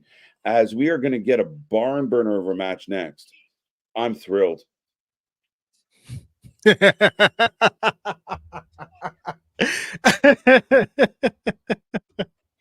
Do you know what's ironic about this match? This is where AEW is crazy. And I saw someone say, like, why do you guys do this every week? Or MDB, why do you do this? And he said, because of the channel, which I love it, MDB. We appreciate it. I'm not sure why we do this every week. And if the rumors are true that Rampage is going away, I'm going to be such a happy kid. But the Dark Order is going to fight Top Flight. Yet Top Flight and the Dark Order have been working together to fight Moxley for the last several weeks. We've watched them get beat up together for 2-3 weeks now. You're like, all right, you guys seem friendly. Fight each other. That's stupid. That's stupid. Oh, a 2-year-old can book this show better. That's the best reaction ever to that has to be on a t-shirt. That's stupid. Oh, so it will be a trios match, the Dark Order versus Top Flight. So the transition was that Layla is technically like the manager-ish with Top Flight. Okay. So they just transitioned from her to her group. But yeah, we'll see how this match goes. I don't have any interest in the Dark Order 5 years into this company. They started off really cool. I was really behind them, but yeah, it didn't pan out at all. Well, you know what the mistake was, and I've talked about this, and I've taken heat for this because people said I didn't get it. But they started the Dark Order and they started doing those vignettes. And I don't know if you remember them, Anthony, but they were like infomercials of like, join the Dark Order. Yeah. And they were really cool. It was like this really cool vibe. And they were setting up Brody Lee coming in. Now, unfortunately, tragically, we lose Brody Lee. Yeah. And they did one of the best things I've ever, like one of the best wrestling shows I've ever seen was that tribute show to Brody Lee. Like, it was really cool. Good. Like, that was TK at his best, like doing stuff like that. Vince would have never done. I mean, we did some shows like that once upon a time, but it rarely had that vibe. Eddie Guerrero might have been one of the exceptions. Actually, Benoit might have been one of the exceptions, but they fucked up on that one. Right. But they became because of his death, they became like this babyface gimmick, which was fine. But they should have honored Brody Lee by carrying on the legacy of what Brody was building. Mm-hmm. And instead they went silly. They were just like the loser friends of Adam Page. And they never and now 3 years later, I think Brody's been gone for like 3.5 years. Yeah, somewhere around there. They never got back to just being like this weird, creepy cult. So what was it that you didn't understand? You were saying that So I didn't understand why they had to continue being so playful and silly. Like Okay. people said, well, because Brody and no. But Brody had a vision. So to me, you would honor Brody. It would be like the Wyatt Six being a comedy gimmick because they don't want to be dark because Bray passed away. No, you honor the message. And Right, that's right. why I felt like they were just silly. They weren't in serious matches anymore. That's what Rampage does to me too, bro. They just got silly, and I never understood why they couldn't just push forward in honor of Brody. And if you really cared about the memory of Brody in that way, you could have kept going with the join the Dark Order and bring in other people, maybe Uno, or they had 10 at the time. Maybe those guys step back into the forefront, but they've been a comedy gimmick for 3 years now, and it's been terrible. Okay. No, that makes sense. That makes sense. Do you remember they used to come out to the ring and Uno would sit on like 6 naked guys? It was hilarious. He'd use a group of like half naked men as his chair. I remember that. Oh my god. Brody Lee was cool. The Dark Order was not. I do like -1. He has a future. Yeah, the funny part is he has a future in WWE because Cody brings him everywhere.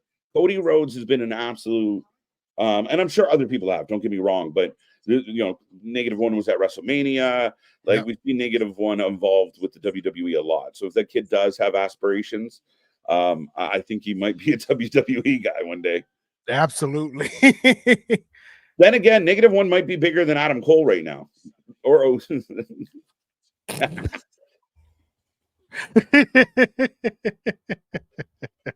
Darby Allin versus Claudio Pac announced for Dynamite. That should be a fun match. If they don't, I imagine they're going to overbook this one, and it's going to be a melee, but it should be fun.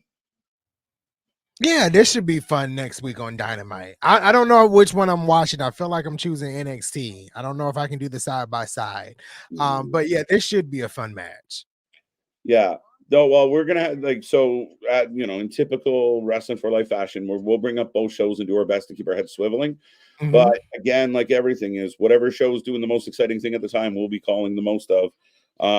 And right now on paper, NXT looks phenomenal. Oh yeah. NXT is stacked next Wednesday. I'm looking Yeah. forward to it. Well, I think that's something like we discussed kind of earlier tonight of just being surprised that they didn't. I'm actually really surprised Tony didn't do more. Yeah. The series of matches. Maybe that's somebody said, you know what, just do us. Don't worry about them. They're gonna beat us anyway. Maybe, I don't know. I'm surprised. And honestly, the last time they were head to head was just about a month ago for Title Tuesday. Yeah. And he didn't really go big for Title Tuesday either, and then pushed the show an hour from 8:10 to 9 to 11. So maybe he is kind of coming to a senses just a tad Maybe bit. a little. Yeah. Which is surprising, which again, 5 years of running the company, some maturity would be lovely. Exactly.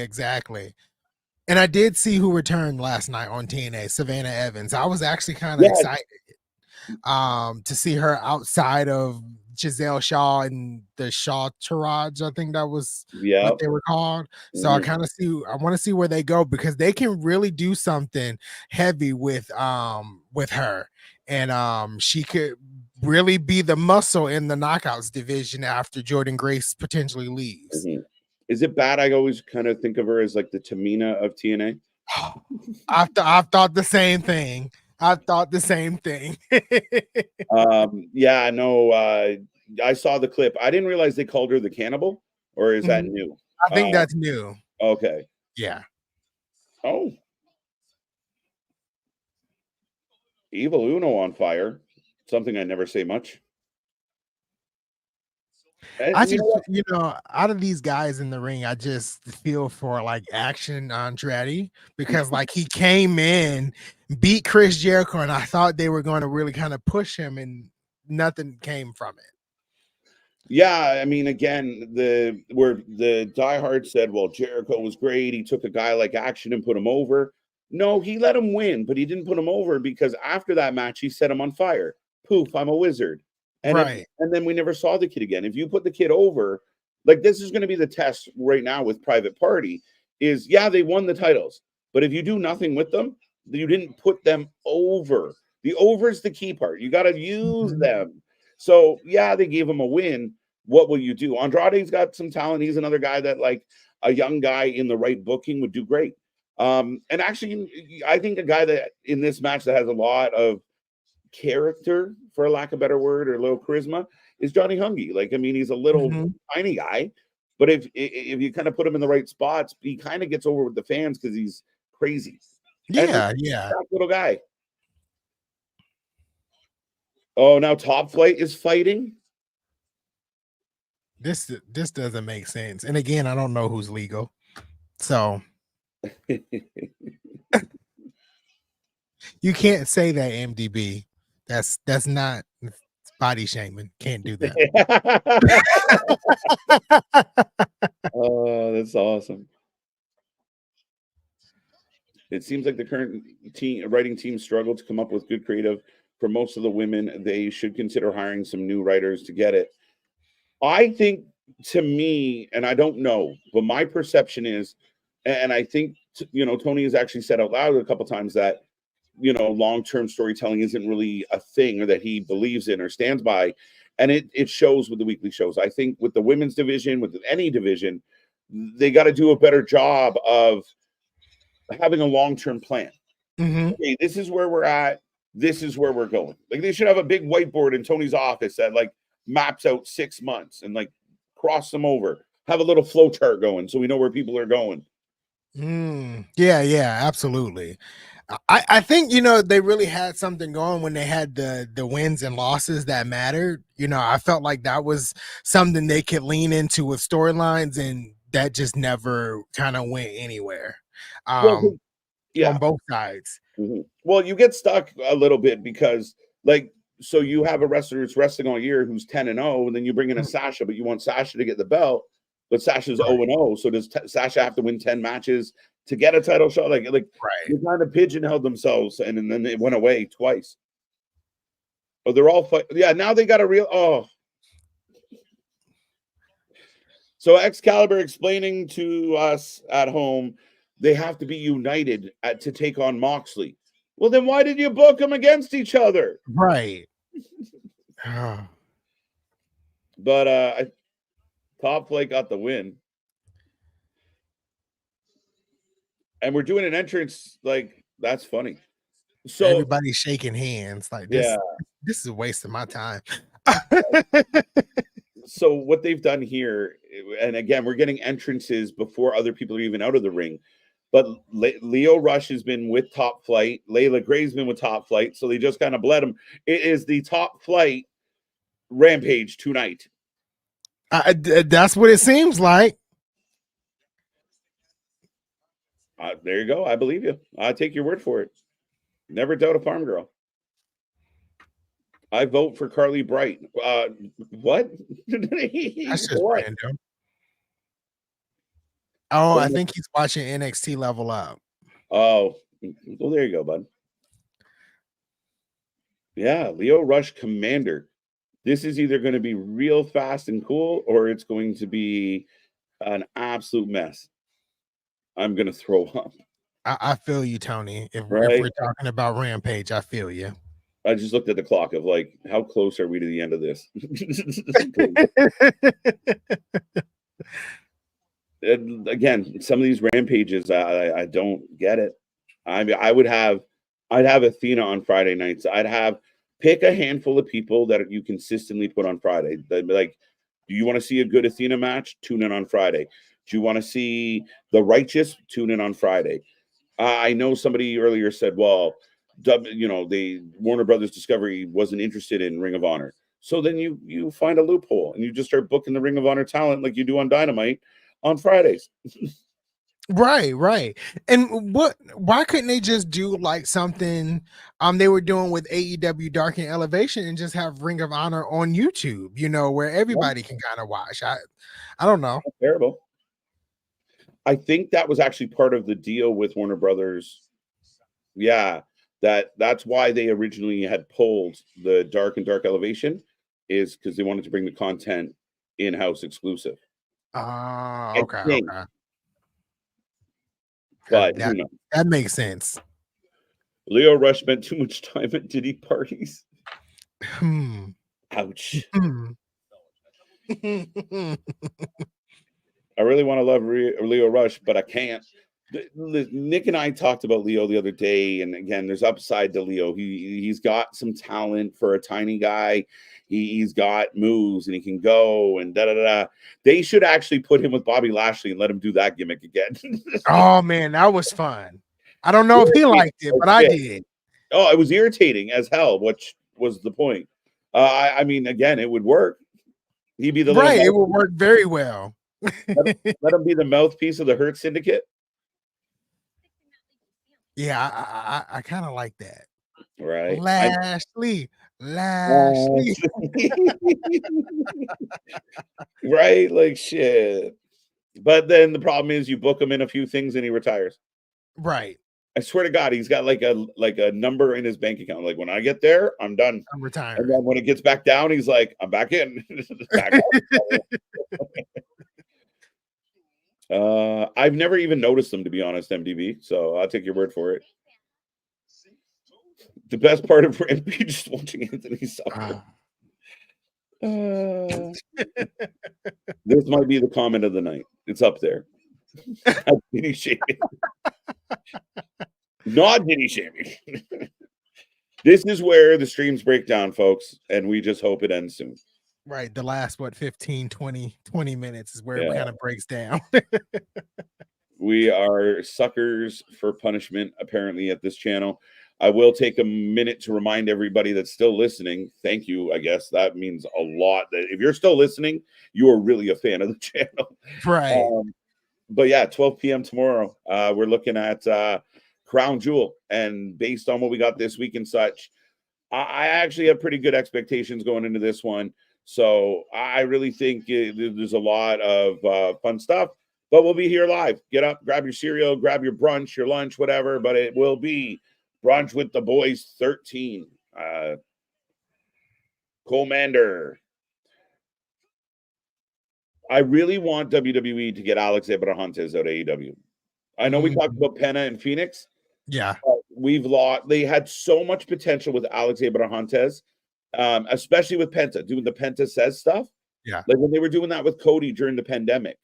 And Cody, promos, and then Penta would say some stuff, and then Alex would come in and go, Penta says you suck, like whatever it was. I thought there was potential there. I like if they could get him. I'm a big fan of Alex Abrahantes. That would be cool. Yeah, that would be cool. I'll see money. Yeah, right. We all enjoy the channel. I think at this point. Yes, thank you. We appreciate that, folks. Run to the Boys 13. Let's go. Dun, dun, dun. These are the best parts of the Friday streams. And I will remind everybody on the screen right now, don't forget our Brunch with the Boys tour tees are out now. They are a limited time. They will be going away soon, and they will be back. We will have a whole new Brunch with the Boys t-shirt for 2025. And so get yours while they still exist to commemorate all the brunches we did over the last few months. Right. Absolutely. I'm trying to understand why Excalibur said this was an important match for Commander to face Leo Rush, because tomorrow he's facing Kyle Fletcher. I'm not understanding the correlation.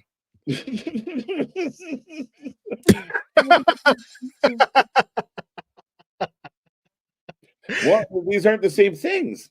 Like exactly.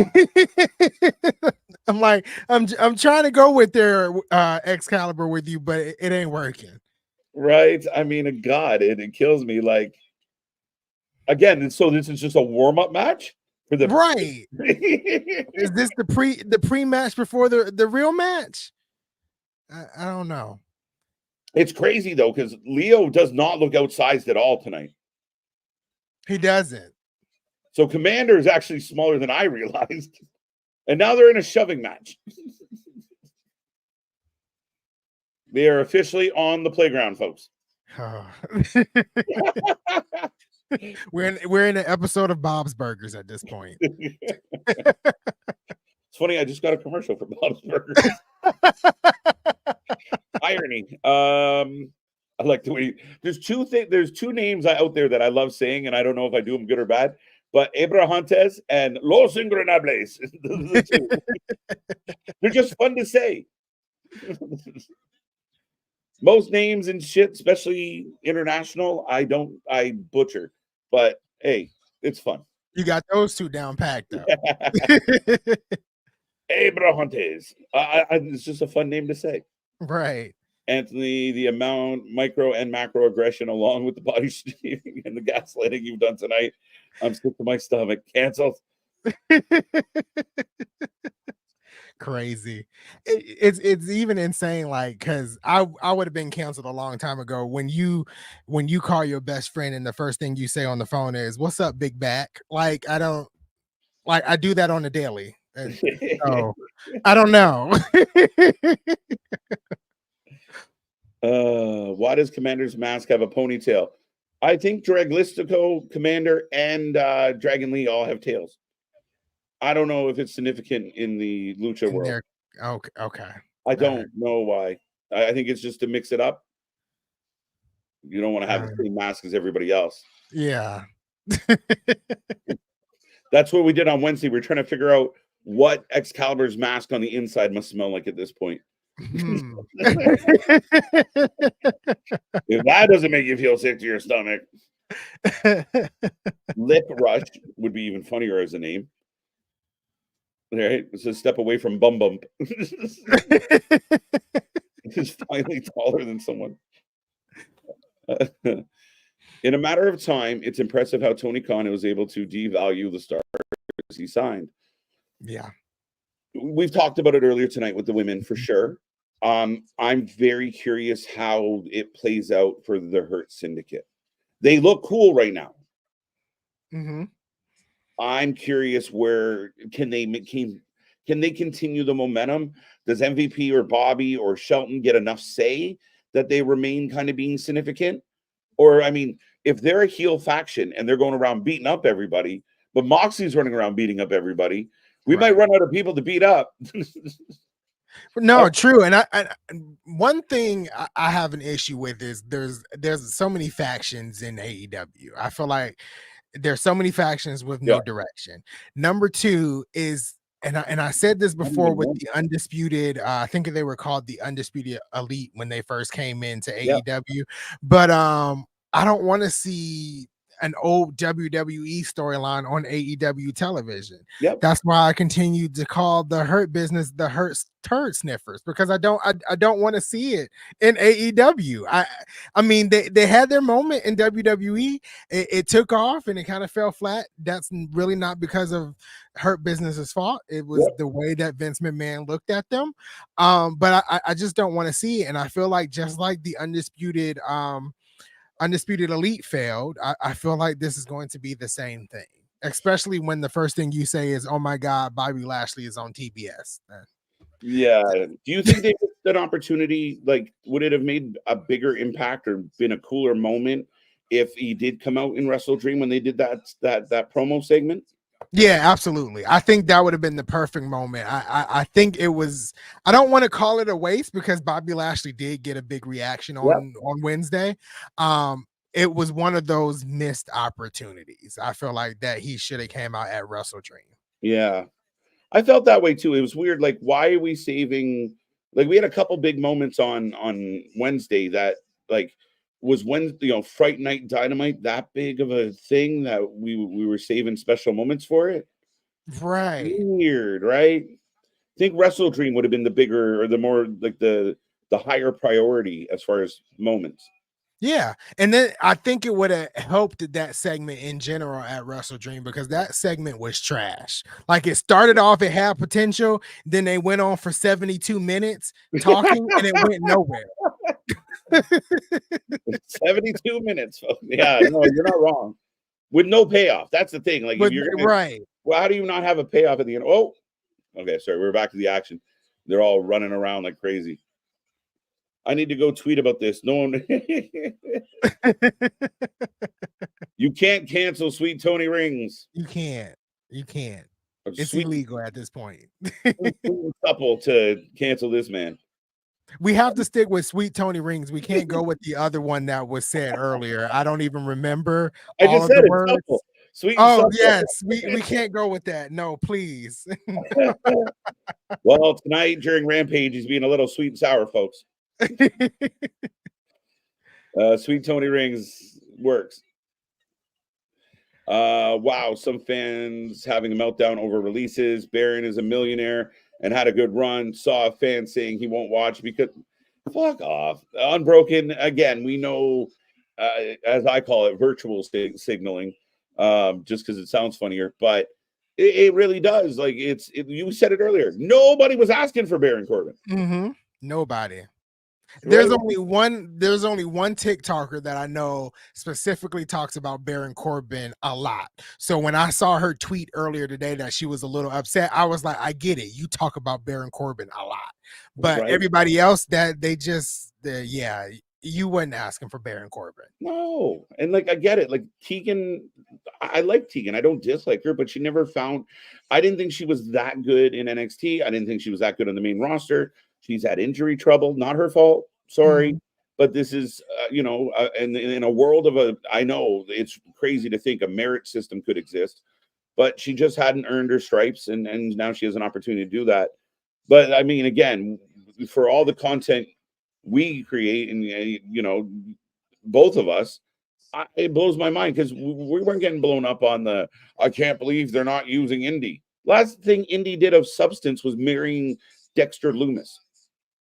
And then after that, probably was winning the NXT Women's Championship, but she only had it for like 1 week, 2 weeks, because she got called up to the main roster. Yeah. So, yeah. Yeah, people are silly. And I mean, again, does Indy have some upside? But look at the roster we have. Yeah, the roster is stacked. I'm sorry, I'm laughing because this comment kind of took me out.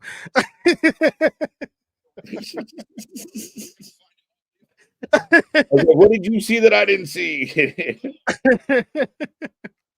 But yeah, the roster is stacked, and at some point you have to unload the baggage, and I'm not trying to say that in a mean way, but Tegan Knox wasn't being used, so you got to take one for the team, I guess, but again, firing and hiring and layoffs and all of that, it's a part of life, not just in the wrestling business. It's a part of every aspect of life.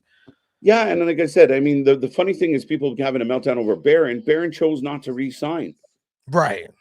So we can't really, like, it was a mutual breakup. Like, exactly. Right? Like, it's not like they said, get out of here. They were like, do you want to resign? He said, no, you don't use me. So he's going to go try something else.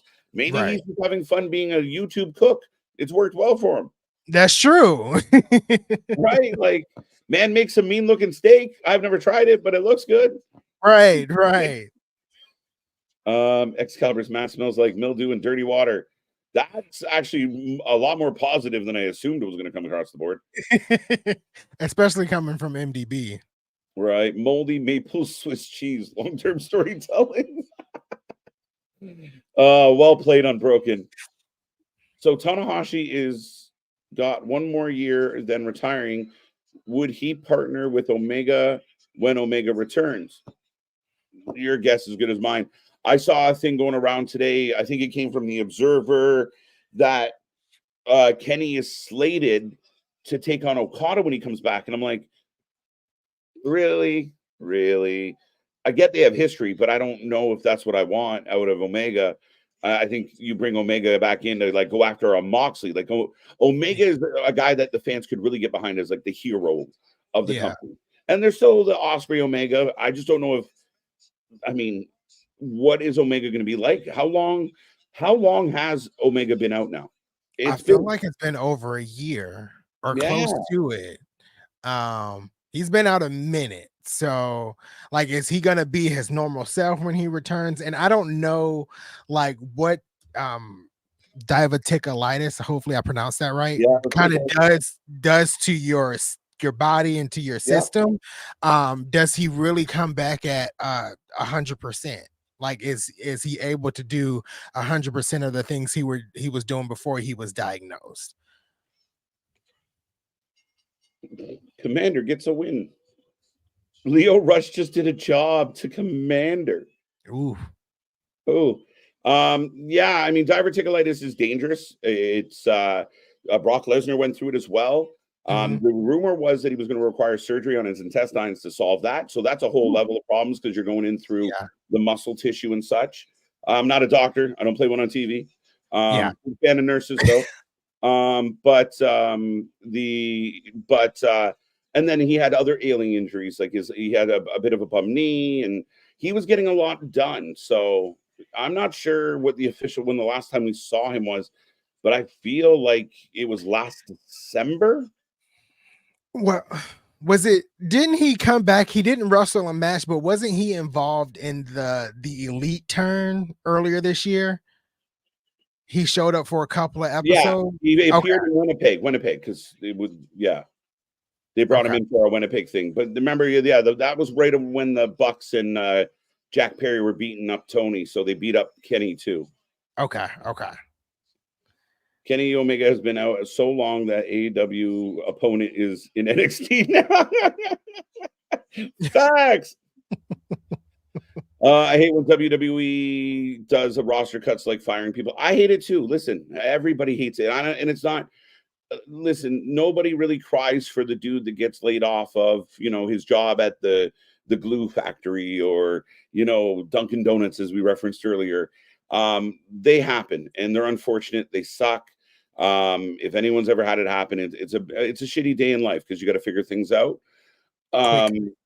Yeah, quickly. And I mean, somebody pointed out, like, Baron Corbin's doing well for himself. He'll be okay.